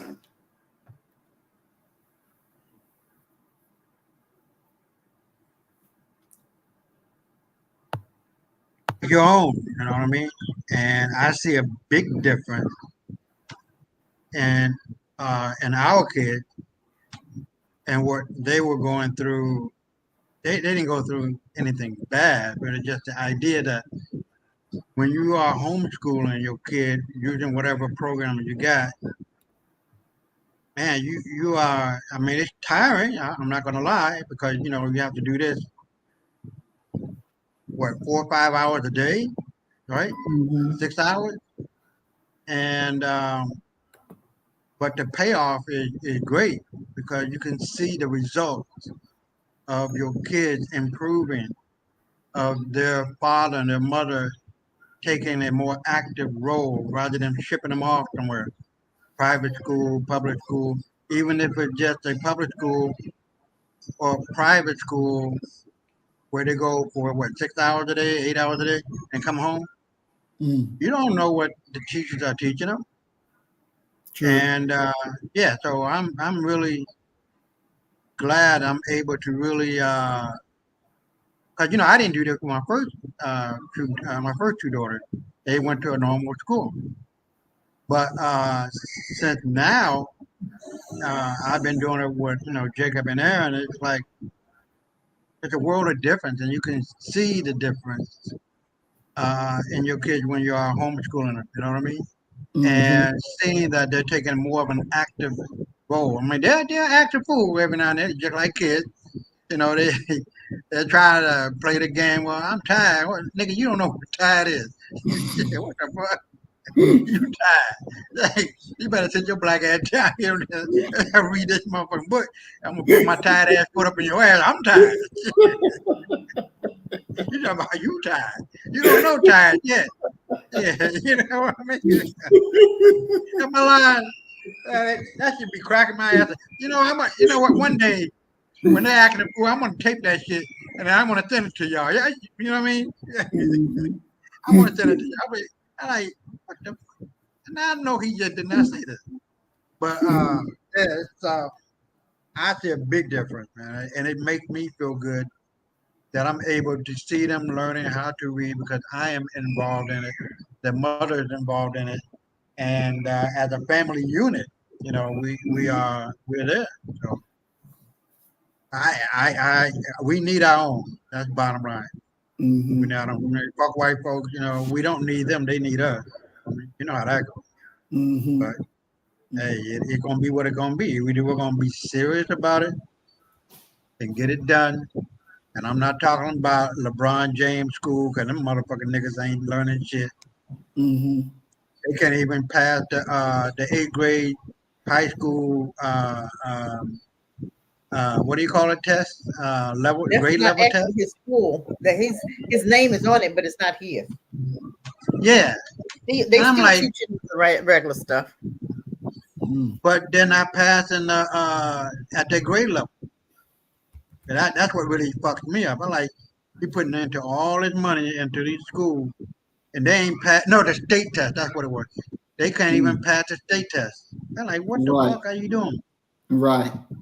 And my kid, I'm not trying to brag, but my second grader is in 3rd grade. My kindergarten is in 1st grade. They skipped that shit. They had to prove that they can do it. But the idea is that Now you need to open your own school. Right. So the program that I got, I mean, I'm telling everybody that's listening that you can pass it on. It's called IXL.com. As a matter of fact, let me put it in the comment. IXL.com. Is it a black curriculum? Huh? Is it a black curriculum? No. It doesn't have any Black history subjects or something like that. You know what I mean? Why? But It doesn't? you can just supplement all of that into a side subject. You know what I mean? But I do that with Aaron and Jacob, and they know who they are. They know where they come from. They know their history. They know their all of the things that we talk about on the show. I don't play that one. And I'm not gonna. Matter of fact, in the year before when they were going to the school, and I had to go to the school and take them out because I wasn't happy with the curriculum, right? And so one of the teachers was talking about American history, and my older boy, he was in kindergarten. So they were talking about George Washington and America, and the 13 colonies, and he just stood up and was talking about, well, black people did that, and for a kindergarten, you know what I mean? You can't really get into detail and all it, but he remembered what I said. that America was founded by black folks based on Greek and Roman civilization. He didn't say all of that, but he understood and he understands, and they understand now more so, because you're talking about what, 2 years later, and it just has to be a constant. I don't want to say rehearsal. We have to repeat it over and over and over again and watch short videos, because they can't be watching no 2-hour video. But the one that I sent you, Brother Marie, and to you, Sister Cassie, it was the Moors of Spain, the Al-Andalus. I think it was like a 5-minute video, short, sweet. They're talking about the impact and the product that the Moors created in Spain. I mean, it just, if you don't, by the 5th minute, if you're not filled with fucking pride, I don't know what the fuck else. I don't know what else to say. When you finish that fucking 5 minutes and you're hearing what they were able to create and the aqueducts and not disturbing the natural environment and bringing in the water where every house had running water, and they still using that shit today in 2024? You're talking about over 1,000 years ago? Well, yeah, okay. Yeah, over 1,000 years ago, about 1,100 years. That's amazing. Amazing. So, I and we constantly, more so me, because she doesn't really know, but she learned. But I mean, it makes a difference, man. When you start young and you're learning the truth, and then you can see the results in how they walk and how they talk, how they act. That's right. You know, they're not the normal black kid in a normal black school that got, well, not white school that getting black teachers. You know what I mean? So they're getting a whole different frame of mind. So, but I'll throw it back in. Even with that, what bothers me is you have a black country not teaching black history. That bothers me. I don't understand that. That right there just blows my mind. You're in a whole black country. Why do you have to take your children out of a school that's in a black country because they're not educating your black child about their black selves, their black history? Look, I talked to the I don't know what you want to call them, the head administrator, whatever. And I say, look, in a black country. What is really going on? And he broke it down to me to like, well, we don't really have any impact in regard to the current curriculum. That curriculum, and hear me out. That curriculum is designed in Texas, in the University of Texas. I'm like, why are you getting anything from the States? You know how our children I don't have no. Look, why in the world? I agree. I don't have no control of that. Don't they see the kids over here how crazy it is? How don't they understand? You have black people. You have black curriculums. There are black students, black schools with black curriculums. Make up your own curriculum. Get some of them teachers. Come up with a black curriculum. Do your history. It's people on the internet. I was looking at one guy who talks about nothing but black history, and it's amazing. I'm listening to his stuff, and sometimes it's so hardening. It's just so.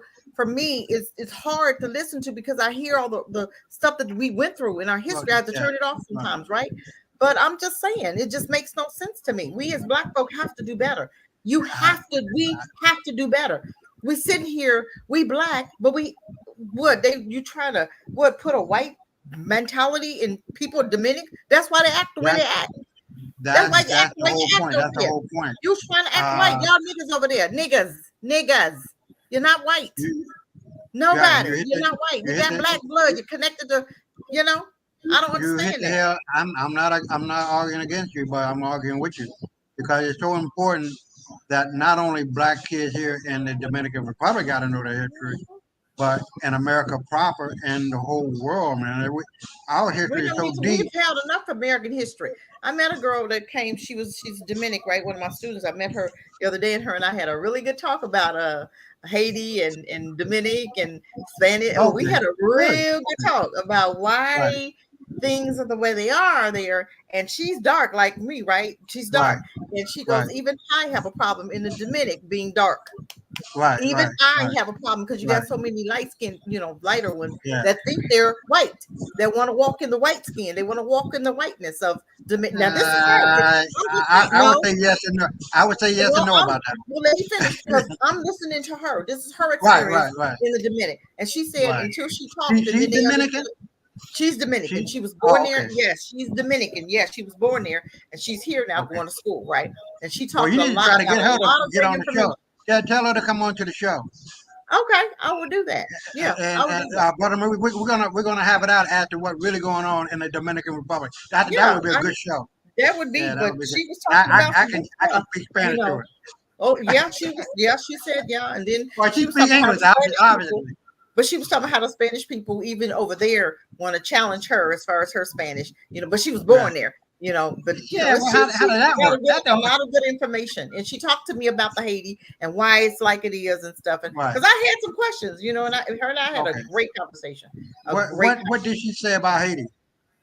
Well, we ain't gonna get into that right now because we don't Oh, want to okay, take okay. it off. I don't want to take Well, it off. the latest shit. You know the latest shit that they're trying to say. Well, I don't want to take too much time, but they're trying to say that the Haitians. Oh, that's a lie. They ain't eating no dog. They ain't eating no cat. They eating them motherfuckers. Don't believe that. That's another subject. That's another. We ain't gonna get off. I'm I want just us to saying. stay on this subject here because this is a great subject here. And my thing was, Nate, I want to say something. Earth Angel said, I am so tired of these Black parents making excuses for hiring our Black educators. What does that mean? Let's say a group of parents pay an educator's salary of $1,200 every 2 weeks. That's not enough money. You got to pay them that a week. If you're going to get good teachers, you've got to pay them some money. But I wanted to understand what she meant about, yes, I'm so tired of these Black parents making excuses for hiring our Black educators. Did I misunderstand something, or should it have been written another way or something? Because I'm trying to understand what you meant. I don't know what that was. But I can tell you this, teachers here in the Dominican Republic, they don't make that much money. Well, they should, because you're dealing with our babies. You're dealing with our They future. be lucky. So, They yes, be lucky if they get. You should get paid. Sister Cat, they be lucky if they get $300 a month. Well, that's so sad. That's sad. That's why that's why a lot of Black countries are acting and are in the shape that it's in because they don't want to pay any money. You want to pay Black folk nothing, but you want top dollar service. You're not getting it. You're gonna get what you pay for.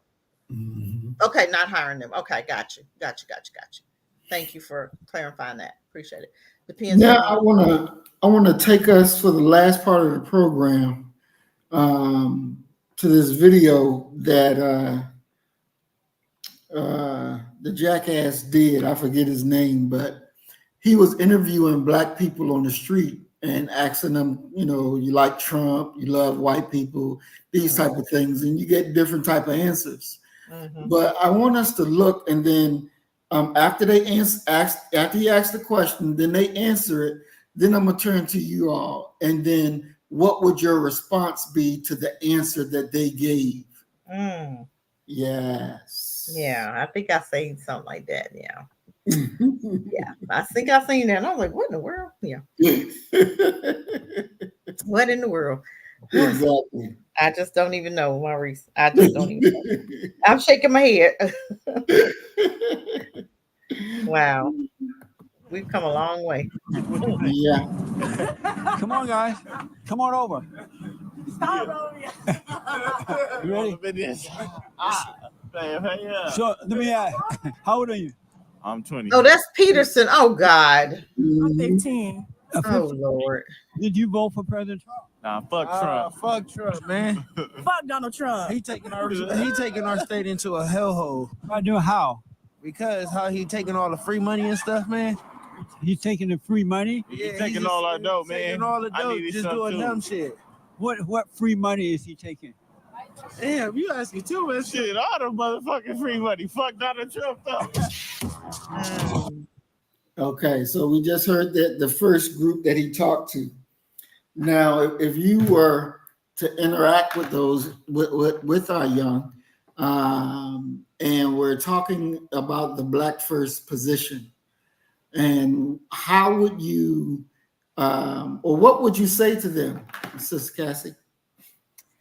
I first need to help them to understand what free money for one. For two, if I'm looking at all these immigrants coming in, they're getting more of your free money. What political party is giving them the free money? That's what I need to understand.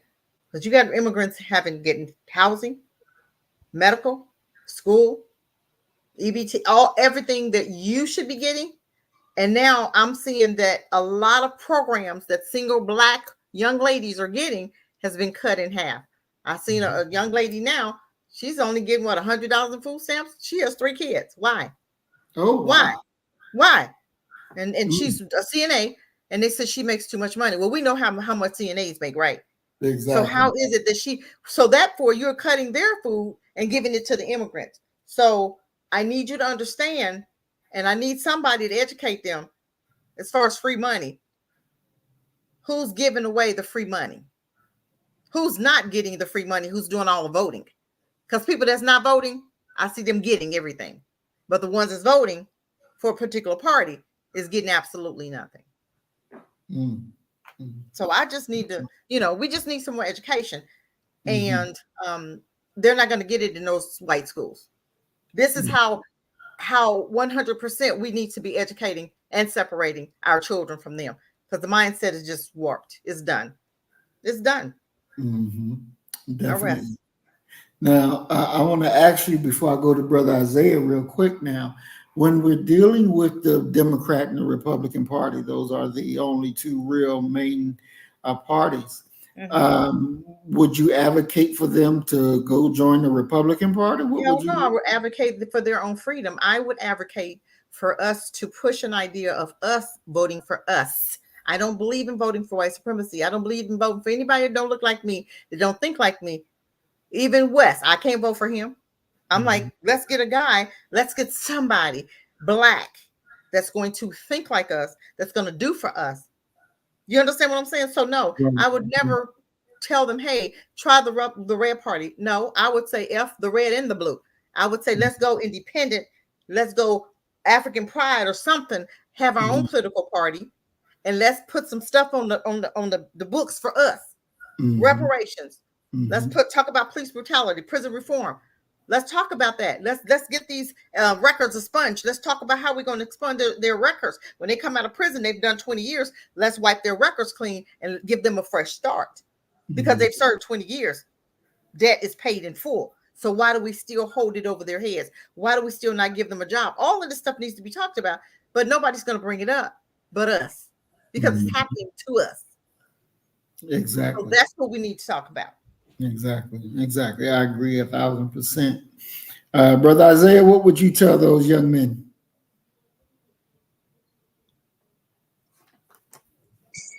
Man, knowing me, I'll cuss out Jesse Lee Peterson. You know what I mean? As a matter of fact, I wrote to that motherfucker. Excuse my French, but I just can't stand that cooning ass nigga. I wrote to him. You know how he love white folks. I sent him a picture of the white woman with the child on the front of my book, and I'm telling him, I forgot what I said, but from what I can remember, I tell him, look, have me on your show. You know, you love white folks more or less like that, and have me on your show. You think you're gonna protect white folks? Protect them against what I got to say? Have him on your show. Motherfucker ain't never called. Now you would think, Brother Muhammad, he would never call you, that he would be the one that would blow my shit out the water. Nope. That motherfucker ain't never called, ain't never wrote back, ain't never did shit. He ain't ready. I sent him an email. He never wrote back. So fuck, man, look. I don't know about Jesse Lee Peterson. You're a scumbag. Yeah, I don't know, man. I don't even go there, you know, because it's too much of my important brains. I ain't got too many brain cells now, so I can't be wasting my time on nigga shit. I swear to God, man, that dude is way gone. But what would I've you say seen to the some kids, people that be on his Exactly. What would you say to the kids? The kids. Don't listen to that motherfucker. Don't listen. No, don't listen. look, Isaiah, hold on, listen. The kids, he asked the kids about Trump. Okay. Trump, yeah. You heard the kids' response, right? Right. What would you say about the kids' response?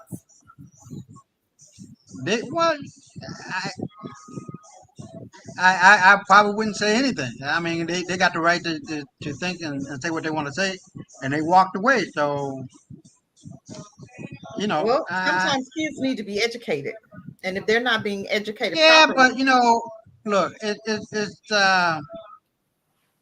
what's a good example? okay, what if that was your boys? What would you teach? What would you say to your boys if that was your boys? What would you say to your boys if that was the answer? About Trump? What about the answer they gave? What would you say if it was your boys? I would say. Play it again. Okay, Play it again. Now that's more direct. Yeah, okay. Play it Now again I'm so feeling we it. can hear what they said. Okay. I would tell my boy about Trump that he is the legitimate president still, and that Hold on, he is brother Isaiah. Let me Hold on, replay let's it so hear- you can. Okay. Yeah, hold on. Let me replay it. What you think? Come on, guys. Come on over. You ready? So let me ask, how old are you? I'm 20. How about you? 21. How about you? I'm 15. 15. Did you vote for President Trump? Nah, fuck Trump. Fuck Trump, man. Fuck Donald Trump. He taking our state into a hellhole. I do how? Because how he taking all the free money and stuff, man. He's taking the free money. Yeah, He's taking all our dough, man. Taking all the I dough, need just some doing too. dumb shit. What free money is he taking? Damn, you asking too much Shit, all the motherfucking free money. These are 21 and 21-year-old black men that answered that way. 20 and 21. So yeah, I don't think my boys would. They need to be educated. Yeah, my boy wouldn't act like that. But I'm I just wouldn't. saying, if they were your boys, those two young Yeah. men, what would you say as a parent to them? How would you correct that behavior? I would be quite disappointed. I'd be quite disappointed because they would know better. But what would you say to them? That's what he's asking you. I'd be like, I was very disappointed. I'm very disappointed in you. But why? What else can I say? Huh? Why would you be disappointed? They would be, why, Dad? Why are you disappointed? Because that wouldn't be a sufficient answer to a reasonable question. Exactly. That's what you need to say to them. Yeah. Not just, I'm disappointed, but I need you to understand this Right. is how you're supposed to answer. And they didn't Right. know what to answer. They didn't even know what Right. free money. They just heard somebody else regurgitate that. And Right. that's why they said that. That's a white supremacy answer. Right. They taking all the free money. What free money? What the hell? What free money you getting that I need to Yeah. know about? So they needed some educating, and this is what we as parents need to do when we have that opportunity. They need to be educated to help them to understand the real reason as far as voting and whatever the parties are. They need to be educated. Okay. Yeah, I feel you. All right, I want to welcome Mac 285 to the program. Peace and blessings. We're glad you're here, Brother Mac. And I want to welcome Earthman to the program as well. Peace and blessings. Welcome, Brother Earthman. What I would say, first of all, I would tell them what free money, as you talked about earlier, what free money are you talking about? What you need to be doing is really looking and understanding from the position where you are and where we as a people need to go, where we need to be. It's one thing to say, fuck Trump, fuck Trump, fuck Trump. But in your saying fuck Trump, what are you accepting? What are you bringing in? If you're not bringing in blackness, if you're not bringing in or welcoming in or meeting a black person who's black first, and then I will begin to teach them what it is to be black first and to realize that you can't trust Trump or you can't trust Biden, you can't trust the Democrats, you can't trust the Republicans. The only thing that you can trust in is black first. So we have to make sure that our children understand the logic of what it is that we're doing They got to understand the strategic moves behind what we're doing and understanding what it means to be free. Because the Democrats are not going to free you, and neither are the Republicans going to free you. If we're going to be free, we must free ourselves. We must free ourselves. We must vote for ourselves. And we know that they are ourselves because they're Black first. If they are Black Democrat, they're not for us. If they are Black Republican, they are not for us. Black first, we put ourselves first. So that's how I would answer them. But let's continue on. I don't respect this president. I don't trust this president. He's not working in the best interest of the American people. His motives and his actions are contemptible. And I will fight every day until he is impeached. Impeach 45. Impeach 45. Impeach him. He the president. Let him do what he's doing. Did you don't want him impeached? He the president. And did you vote for President Trump? Nope. Why not? I didn't even vote for Obama last term. You did not? Because I just didn't. Oh, good. And do you like what the president has done this first year? That's who he was. He always was who he is. They voted him in office, so why is they complaining now? He who he is. You believe that he's a racist? He always been a racist. President Trump has always been a racist? Oh, of course. And what proof do you have? Because he's a redneck. He's a redneck? You can tell he don't like Black people. Really? Yeah. So you could just look at him and tell? Yes, of course. Wow, but you have no other proof other than that? Do you believe all white people are racist? No. Just President Trump? Well, the people that around, like even his vice president, they want to get him out of there, and then the vice president gonna be in there, and he's just as worse as him. How about Hillary Clinton? Do you believe Hillary is a racist? I don't think she's racist, but she's biased. What? What? She used us to get her in office. She didn't care about us, because if she was, it wouldn't be a lot of homeless people out here on the street. Yeah. I agree to that. Okay. You believe that President Trump hates Black? All right, Sister Cassidy. Wow. Woo! The lack of education. That's the worst one. The Clintons, they called the children predators. They went to Haiti and destroyed Haiti. Yes. They wrote another crime bill, didn't he? Mm-hmm. I mean, come on, you guys. We have to educate ourselves here. I'm looking at this Maxine Waters, these old sellout Negroes who was the civil rights quote unquote leaders that sold us out. Mm-hmm. All of them. John Lewis, Elijah, Maxine, Karen Bass, all of them were civil rights leaders walking with MLK. Soon as that brother died, what them chumps do? They sold out, took the money, and they gave them leadership positions in the White House with them so that they could quiet them down. So you can't say nothing, you can't do nothing, you can't fight for Black folk. I gave you $3 million. Shut the hell up and sit down. Mm-hmm. That's exactly what they did. So let's educate ourselves on that Democratic Party. Because most of them, all of them, went to the Democratic Party.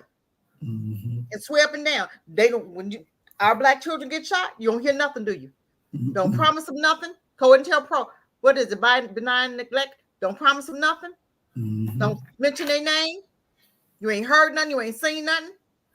Shut up and sit down and keep doing what you're doing. Nothing. But we have to be educated. We have to educate ourselves. He asked her about Hillary. Those Clintons were the worst ones ever. Because before she got in the White House, her and her husband went on a nationwide, right, trying to apologize for the crime bill, apologize for calling your children predators. But then she said that Margaret Sanger, who was the Planned Parenthood founder, was her mentor, was her hero. Exactly. Make it make sense, family. But this is a party that Black folk will die for.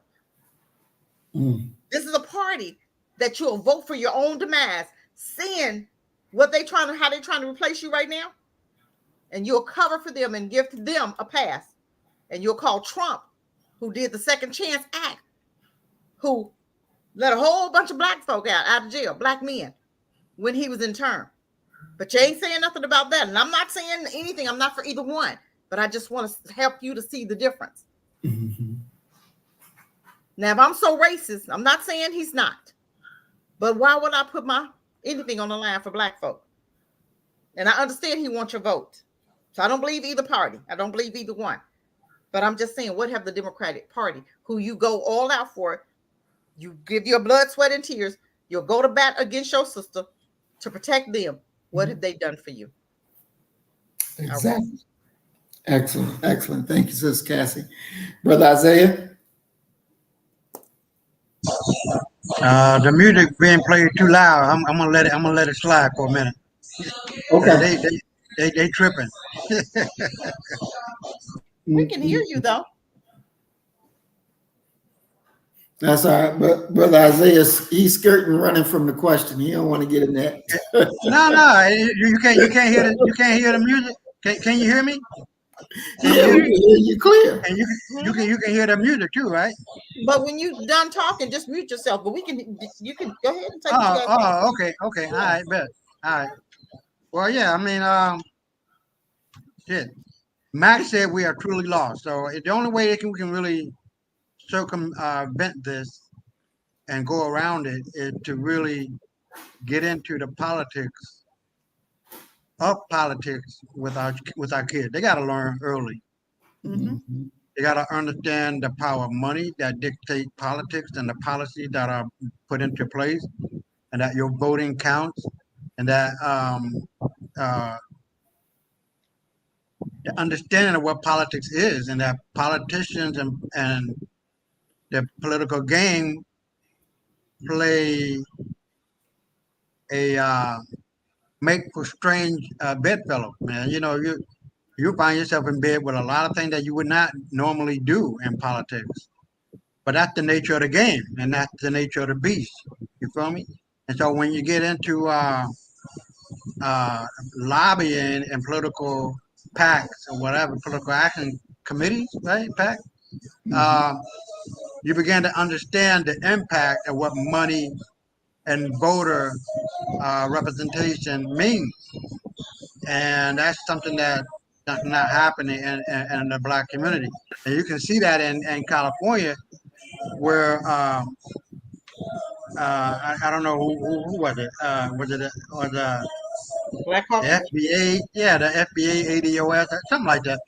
They had the bill on the table. The Black Caucus. Yeah, and the Black Caucus. They didn't pass it. But do you know why? He told them, don't let that bill hit my desk because I'm running for president. He's going to try to run for president. So he didn't want to veto it. He didn't want to touch it. So he said, I'm going to send your own. So y'all pull the bill. That's what that was. It wasn't a bad. He told them, don't let that bill hit my desk. That's why they pulled it. Who is he? The governor, right? What does that mean? What he can turn around and fire? Right, he can turn around and fire. He didn't want that to hit his desk because he Gavin Newsom. What does that mean? Don't hit my. I mean, I would have been, look, fuck you. We're gonna get this shit passed. We're gonna do what we need to do. And the only thing that the governor can do is either veto it. He can either veto it or he can sign it into law. Your boss told you. Hold on, baby. The Senate and the state Senate and the other part, whatever it is, they can override the veto. So fuck him, and while he talking about don't let that, who the fuck is him? That's all I'm saying. He ain't nobody but a motherfucking governor that can either veto it or sign it into law. If he vetoed the motherfucker, the Senate and the Congress, state Congress can override that shit and get that shit passed. That's how that shit rolls. Let me ask and you if a we question. got enough power base in our political action committees or whatever the hell you call it to make our voices heard, it's gonna get heard. And we just not doing that. It ain't the white man. I don't give a fuck what he's talking about. So you It ain't said him. Your vote counts. Do you believe that? You said your vote count. Was it? Did you say say that your vote count? They had to vote. But wait a minute. Okay, what you said your vote count? When does it count? They had to vote in California. Them dumbass cooning ass niggas did not pass it. for whatever reason. So They do had you to believe in voting? So you believe in voting? Who you voting for? Did you vote in your country? Yeah, of course I vote in my country. I vote. I got to go to the embassy to get my my voting thing for the coming up election.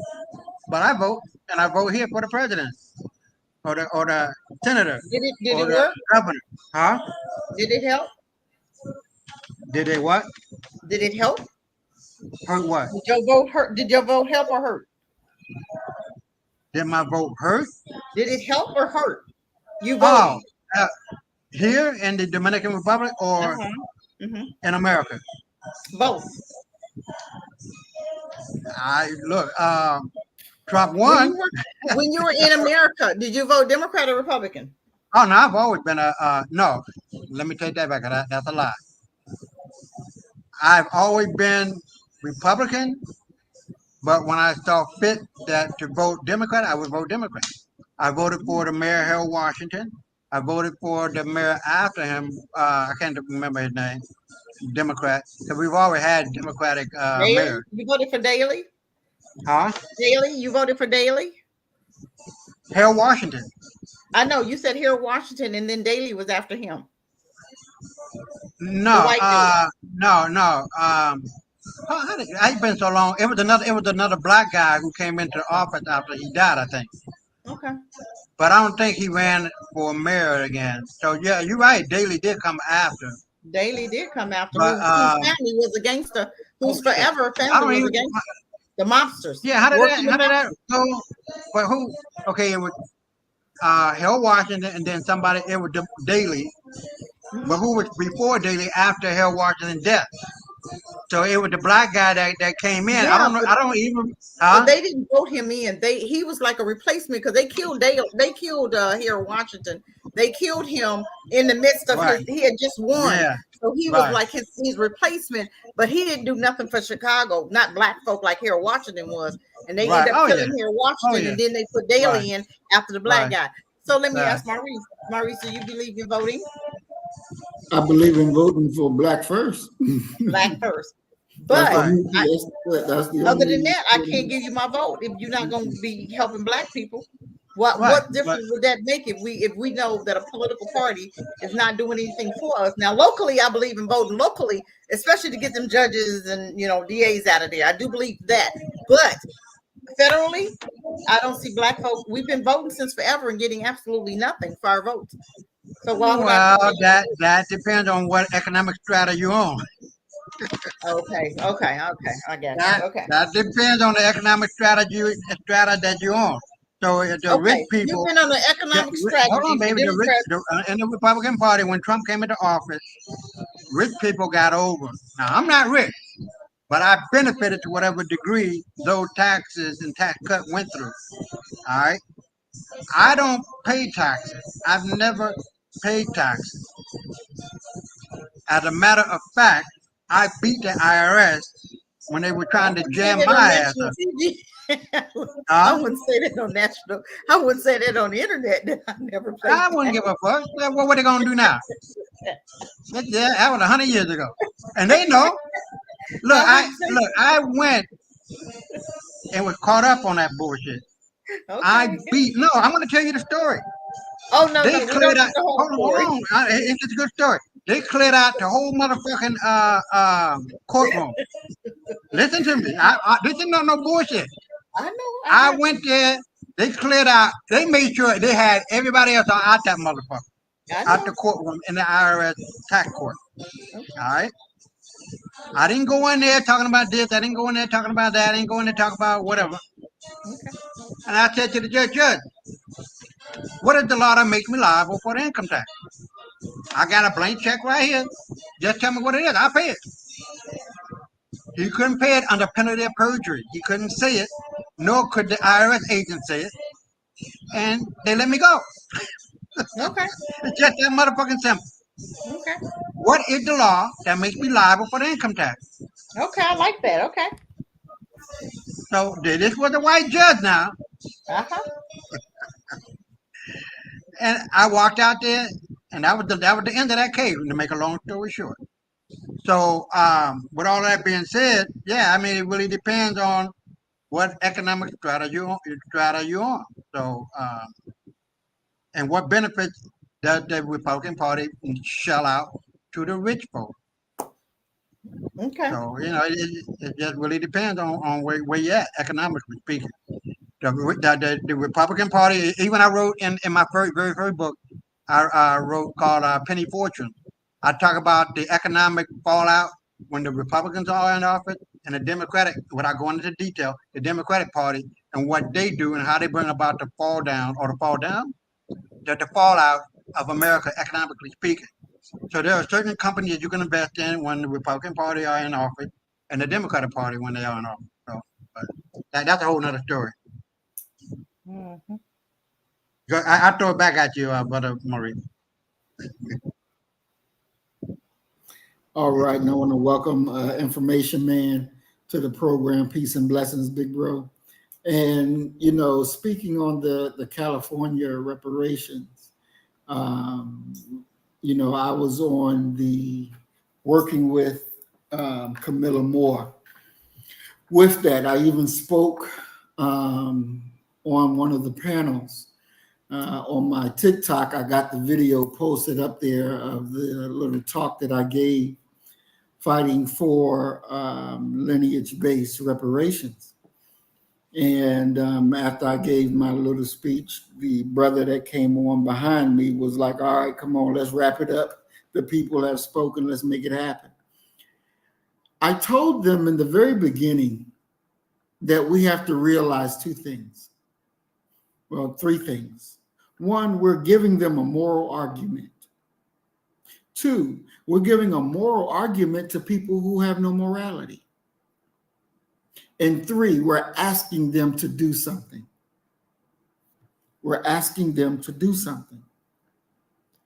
And what's going to happen is some kind of way it's going to come out no after all the work that we've done. And I'm with you to get the work done. But the solution to this problem is not us taking it and saying, can you do this for us? The solution to this problem is us running for office, getting in those seats and saying, this is what we're doing. We're not asking you a damn thing. This is what we're doing. That is the solution to fix this problem. That's what I told them then, and that's what I'm going to tell them continually, because that is the answer. We don't need to keep asking immoral people to do morally what's right. We have to take the role and do what's right. We have to take the seats of power, because in the reality, we are the power. We are the power. We send them there. We have to send ourselves there. Point blank. It's just that simple. Because they will never do for us what's needed to be done. They don't have the will. They don't have the will. If they had the will to do it, it would have already been done. But by the mere fact that we're in 2024 and it ain't done, it shows you they don't have the will. So we have to understand our own responsibilities. We have to take those seats and we have to make it so. That is the solution. Now, y'all know me, I don't change my words because it is truth. People ask me, white and black, how do you think people gonna vote for you when you call white people the devil? And you won't say sorry for it? How do you think that people are going to really vote for you? How do you think that they're really going to take you seriously? I said, look here, when my people hear my voice, when my people hear my message, they're going to come running and they're going to go vote because they know within me is what they're looking for. And they're going to know that I'm not going to sell them out.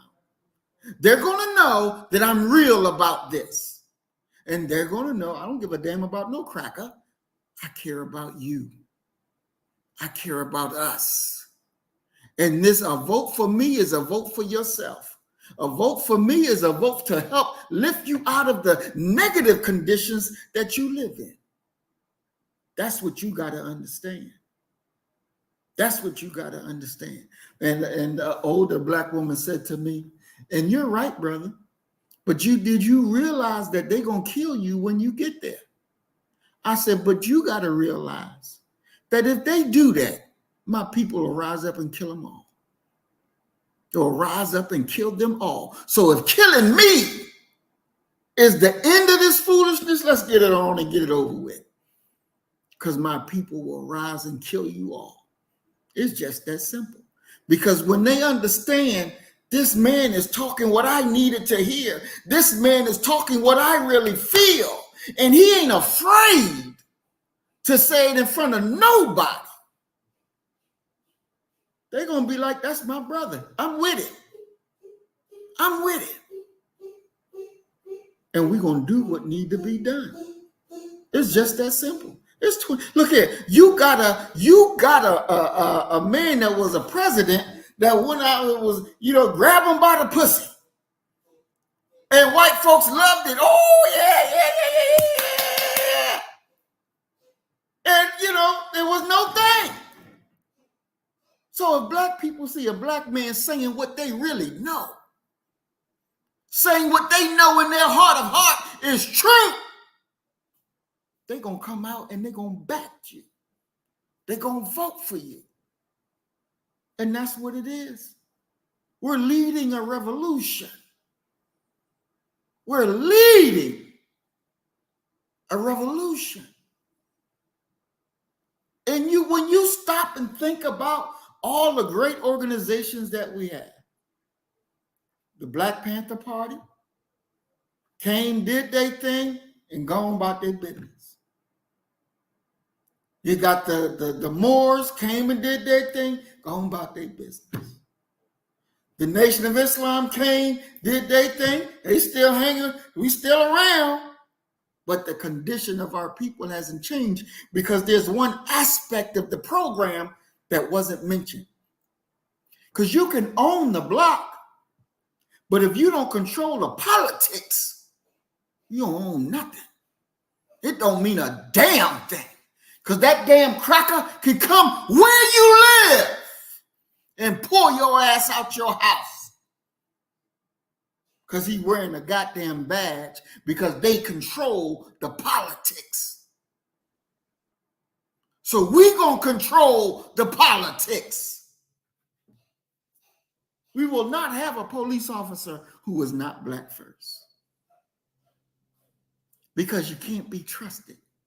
The mind. If it's not a Black first mind, then you're white-minded. You ain't no Black man with a white mind. You're a white man carrying his desires and his deeds. And we can't have that. So it is Black first. Our way of thinking. Our way of ruling. That's why I put you in situations and say, what would you do? Because if you never think about what you would do as a ruler, you'll never rule. But it's your time. So I gotta lay circumstances on your mind of what you would do if you're in that situation, because it's your time now. We realize this. So we don't compromise this. This is the winning strategy. This is the winning strategy. And we're going to do what need to be done to carry it through. It's just simple as that. There ain't no other alternative. You got to be real. You got to be truthful and stand for our people. Because if not, you will die. When I was in Ohio giving a talk to people who was supporting prison reform, And I told them about, we got to get the people, the politicians, to sign a contract saying they give us the right to kill them if they sell us out. And everybody in there cracked up laughing. But I was serious. I said, you ain't got to worry about going to jail because the politician is never going to sign it. Because they go run for office knowing they're going to sell your ass out. But Black First, we understand that we put our lives on the line. That if we sell you out, you have the right, the responsibility to kill us. That's your right and your responsibility. Now, don't you let no cracker come up to you and say, Brother Muhammad done sold you out. And then you think, well, let me go kill a nigga. No, don't think like that. Don't think like that. Don't let the enemy poison you and turn you against your brother. Because you can trust and believe ain't no sellout here. And it won't be no strange people around me. It will be only Black First that been there. That been there. Because what we're doing is for our future generations. We got to take power. We got to take power. This is our mandate. This is our mandate. And we're going to do it. Ain't no ifs, ands, and buts about it. This is what we're going to do. This is our time. And we're going to meet the challenges of our time. It's just that simple. And trust and believe our brothers and sisters on the outside of America, when they see Black First has came and took over, they're going to say, we're going to be Black First. And you'll see a change in Africa. You'll see a change in the Caribbean. You'll see a change over even in those damn cracker countries of Black people standing up and saying, your day is done. Your day is done. This is our mandate. And this is what we will do. Ain't no ifs, ands, and buts about it. We were born for this. We were born for this. So you should be excited to be chosen to bring in a new world order. Black First. All right. Well, we are at our time, family. We're going to go ahead and shift to our closing comments. But when we come back on, we're going to finish because I want us to get through those interviews and get the responses because things is moving and time is moving quickly. So when Brother Muhammad give a call, you got to respond. You got to respond. And that's why we're preparing you on how to respond. We're showing you what it looks like.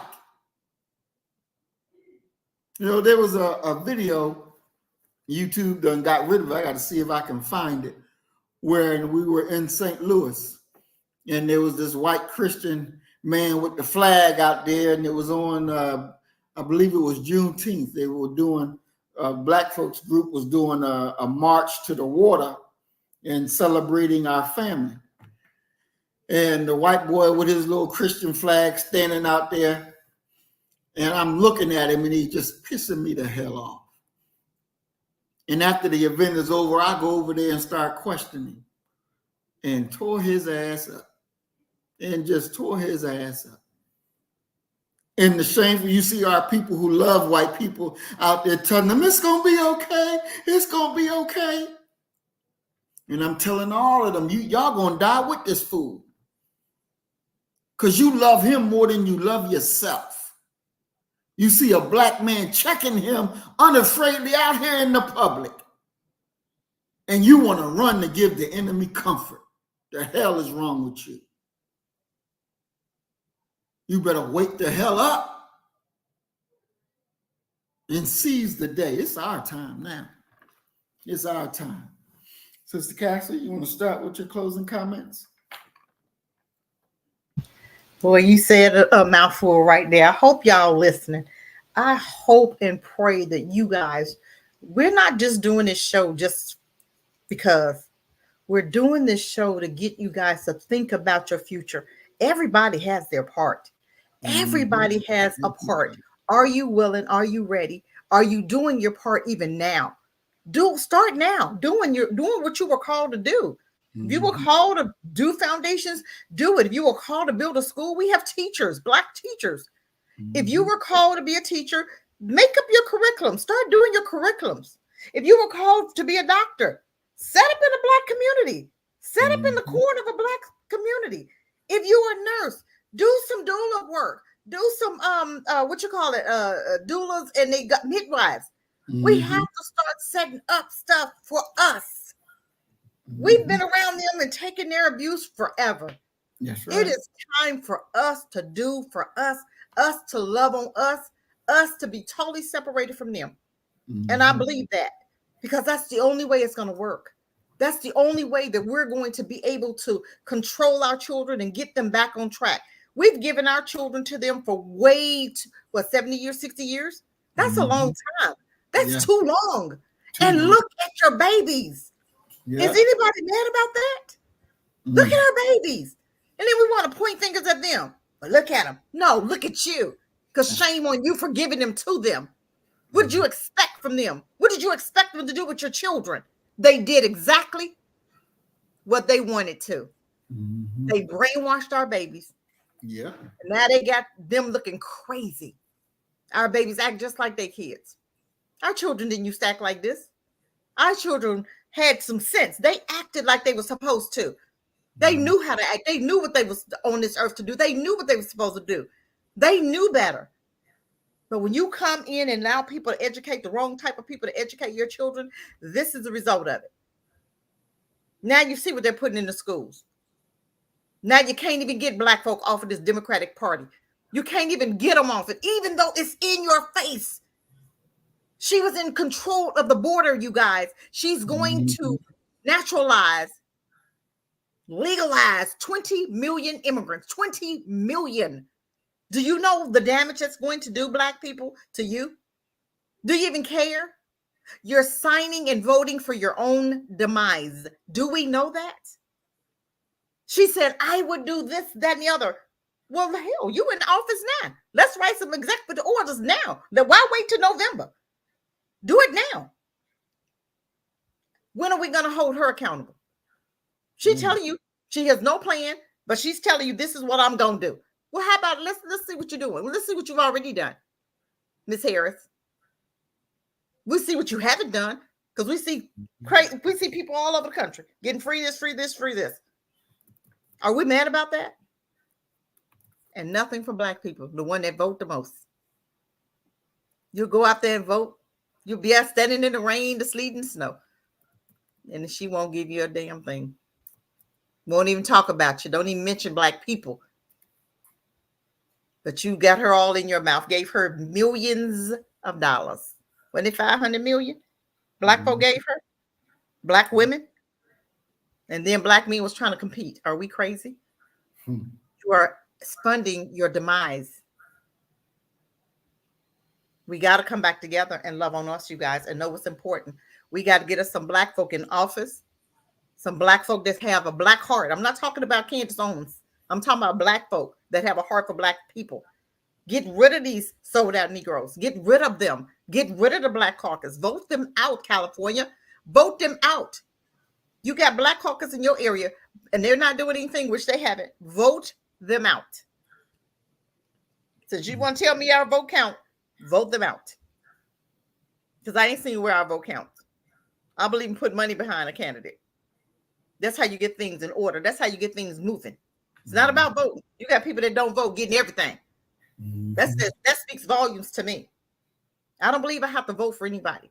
If we as Black people put money behind somebody, this is what we want passed. This is what we need passed. We need qualified immunity passed. Give him $2 million. We got money. Black folk got money for whatever you want. You just proved it because you gave Kamala $500 million. Didn't we? I'm just saying, we gave her a lot of money. We gave her a lot of money. And it was raised in 24 hours. 24 hours. And she laughing at y'all niggas. She laughing at y'all. I ain't done nothing for them. And look what they did for me. Ain't that something? How crazy is that? Make it make sense, family. We talk on this show for you guys to think about our future. Where are we headed? We need to be looking up some schools. We need to be separated. We need to be getting our own schools for our babies. Because us educating us is where it's at. That's the only way to go. That's the only way we're going to change their mindset. Because right now they putting them in dresses. Right now they switching sexes. Tell them they ain't considered no sex. You just got a penis for no reason. And you got a slit for no reason. You just all the same. What the hell are you talking about? Ooh, what make it make sense? And we okay with them educating our babies like that? I mean, it's so much to this. It's so much. And what are we going to do about it? What are we willing to do about it? When are we going to start doing anything about it? When are we going to care enough to think about doing something about it? Besides fighting against each other, which white supremacy you want on top of you? I don't want either. I'm not picking either evils. What the hell? What do you mean? I don't know how to pick an evil. Evil is evil. How are you worse than the next evil? That don't even make sense to me. But that's some white stuff y'all picked up and regurgitate. We'll regurgitate something in a minute. We've regurgitated enough. Let's regurgitate our freedom. Let's vote for our freedom. That's right. I'll rest my mic. All right. Thank you, Sister Cassie. Brother Isaiah. Excuse the noise, you know how it is here in the Dominican Republic. Sister Cassie, make sure you talk to your friend, the Dominican lady, and Brother Marie set it up for her to be on the show now. That's gonna be some fire. That's gonna be some fire. That's gonna be some. I already know what's coming. But the more things, like we just said in the beginning, the more things change, the more they stay the same. Is whether or not you are going to change, what will make the difference, and to be politically, economically, and politically inspired, economically, and spiritually inspired are the three rings of power that Black folk need to have. And when you have that, and that is a collective understanding of what we need as a people, what we need as a nation within a nation, what we need within our community, wherever you may be at. If I was in Chicago, it would be Chicago and the neighborhood in which I was living, or with you, Sister Kathy, in North Carolina, or with Brother Maurice in Mississippi. You got to fight for what you need. And the only way you're going to do that is through voting, making sure that you get what you need, and making sure that those needs are met on a monthly basis, whether that's a clean community, a better park, better schools that are based on your property taxes, a police that is there for you, not for one side or the other, you know what I mean? So there's a lot of loose ends from what I'm saying that the Black community need to do in America to make it pop and make it do what it do.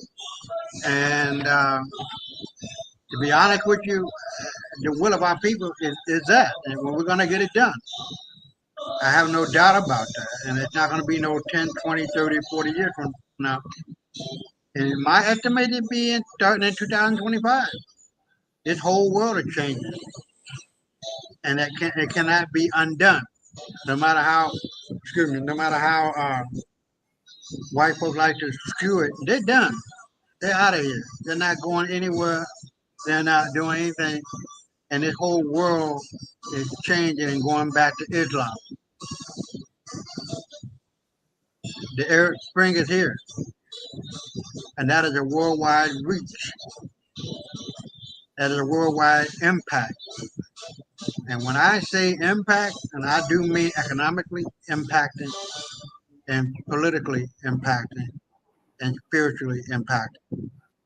And I would hope that Islam and the Muslims that are coming up into power, and this is what I would hope, that they will allow the Christian to be Christian, the Jew to be Jews, and and whatever other faith to be what they do, as long as they are contributing to the greater good of someone bonum. And that is exactly what Islam and the Muslim did, and Muslim Spain and Europe. So I'm seeing a big change that's going to be happening, and it can't be stopped. The world is fading back to black. It got to. There's no other place to go, and there's no way to go. But I'll throw it back at you, Brother Murray. All right. And so just a last input, the last update on President Trump. He was playing golf, and the dude was shooting at him while he was playing golf, and the Secret Service people got around him and got him safe. But they captured the dude who was trying to flee in the truck. And they let him live, huh? Yeah. They let him live. But if he was black, they'd have shot him on spot. Most definitely. Y'all think about that. Think about that. What he just said.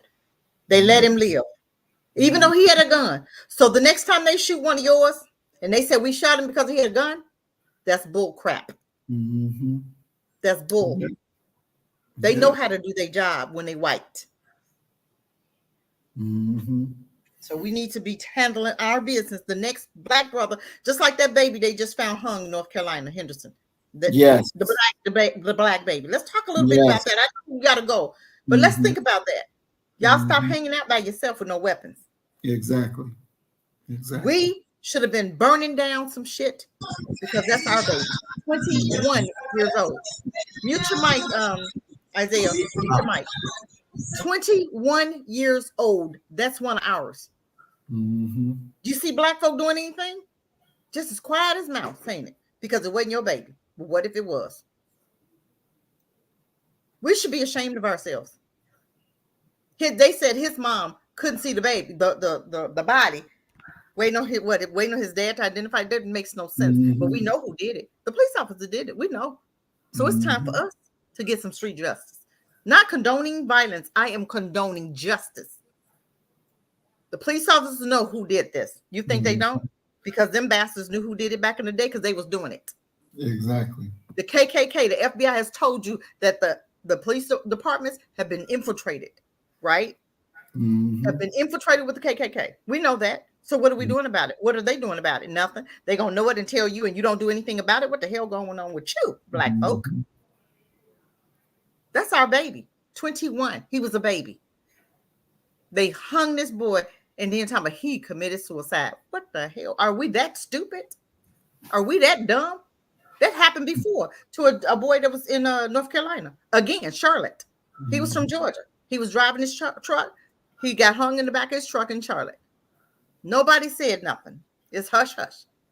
Well, it wasn't my baby. Well, what if it was? I'll rest my mic. Go get your gun. Go get your gun. Go get your gun. You better have something for what's coming. You better have something right now for what's coming. I told y'all Civil War coming. Y'all gonna sit there with nothing? Then you know what? You're gonna get what you get. You're gonna get what you get. And I'm not gonna feel no pity. Just like you open that door and I'm gonna push you out that door. Surely is. Don't have a weapon and I'm out there and you ain't got nothing to defend me and help me defend me. Or help us defend us. Yeah. Shame on you. Now the little update to that is that now there's the sheriff of that county, which is a black man, saying that he wasn't hanged from a tree. Oh, really? They said that he was leaning up against a tree. How the hell you dead leaning up against a damn tree? How you leaning up against the tree? So they tied him to the tree. Is that what you're saying? So he tied himself to the tree? Is that what you're telling me? That don't even sound right. You know what? That sheriff, we need to pay him a visit. We need to pay him a visit, his whole department. How you standing up? You dead. You standing up against a tree. So who tied him to the tree? Is that what you're trying to tell us? We're not that stupid. Sheriff. Mhm. We're not that dumb. He Yeah. wasn't hung. He was just sitting, standing up against the tree, dead. How you get there? What happened? You ain't gonna explain what happened? You gonna just give us that stupidity, that lie, and think we dumb enough to believe it? We don't buy it. We don't buy it. I'm gonna play the video real quick of this sheriff talking. Maurice, hold on. Breaking news. If you go to your WhatsApp, you will see the picture of the shooter. Can you do that? Hold on, let me see. Now, don't laugh now.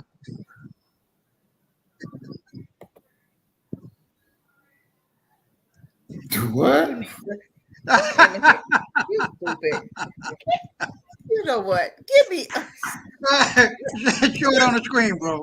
Show it on the screen. Please show it You on know the what? screen. Give me the video of the sheriff. I ain't thinking about that. Yeah, that's the sheriff is real I'm not important. thinking about that man. Isaiah is making books. Oh Lord. Eye for an eye. That's right, Norma. Eye for an eye. Eye for an eye, right? Anything do it. And we seen the movie where the white guy, they killed his family, and he took care of everybody that was involved. But go ahead, show the video. Okay. Serious death in Vance County. A Chicago man found dead in Henderson, and the case is getting nationwide attention. Yeah, we're talking about 21-year-old Javion McGee. He was a truck driver and was found dead on Wednesday with a rope around his neck and leaning against a tree, triggering hundreds to post their suspicions on social media that McGee was lynched. Today, the Vance County Sheriff disputed those claims. He is calling it a death investigation. Tom George is in Henderson now. So, Tom, I know that you spoke to the sheriff one-on-one. Walk us through all of this.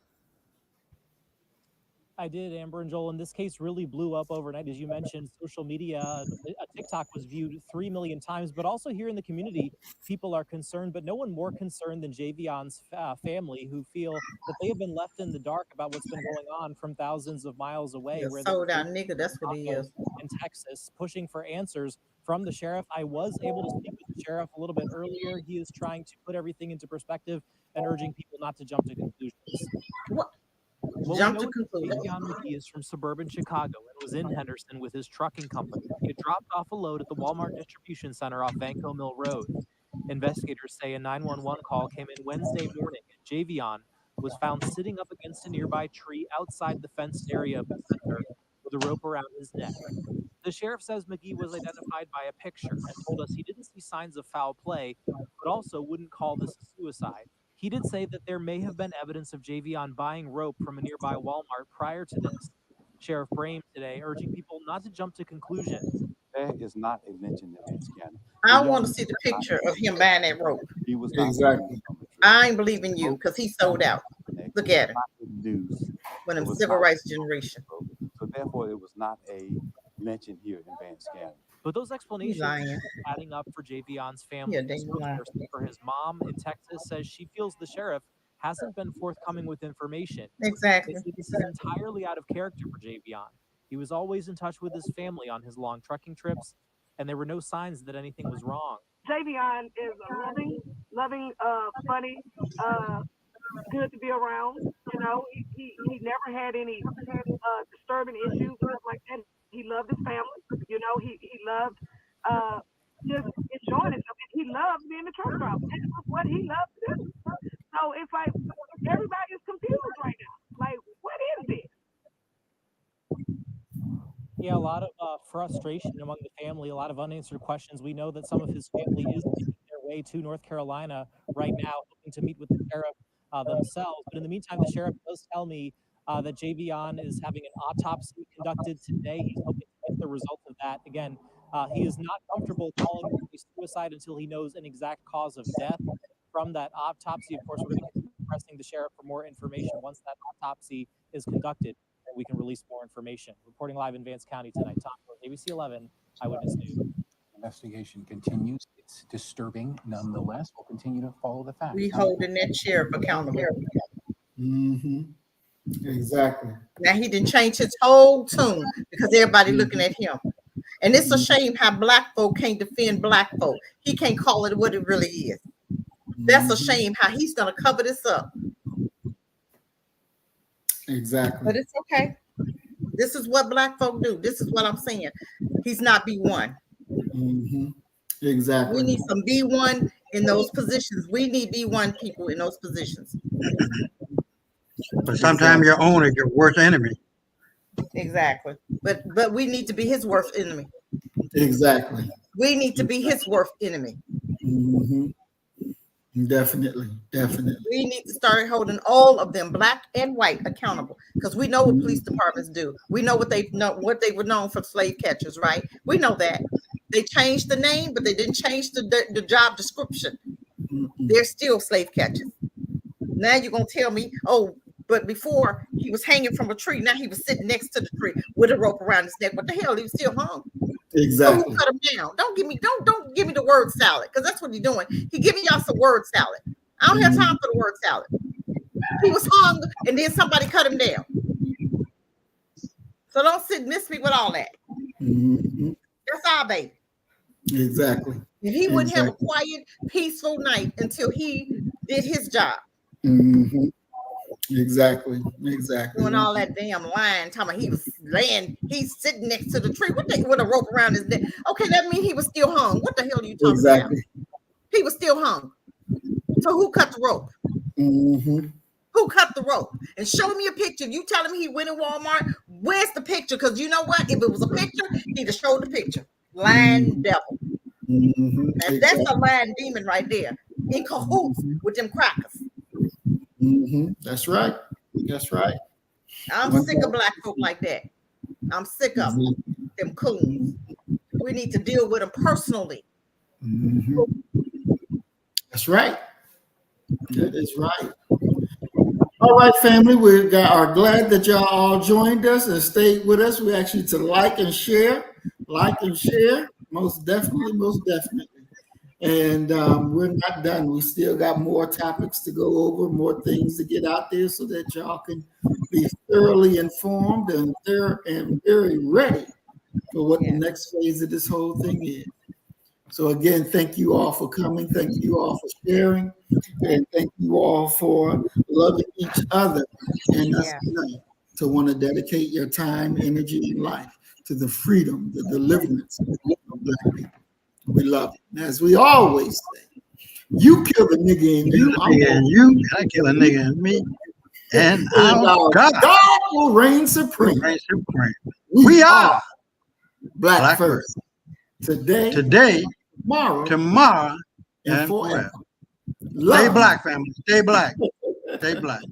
Peace and blessings. Assalamu alaikum. Shalom. So you better get the message and get it straight. You're gonna need some bridge work. It's simple as that. Because we're living in judgment. We're living in implementation.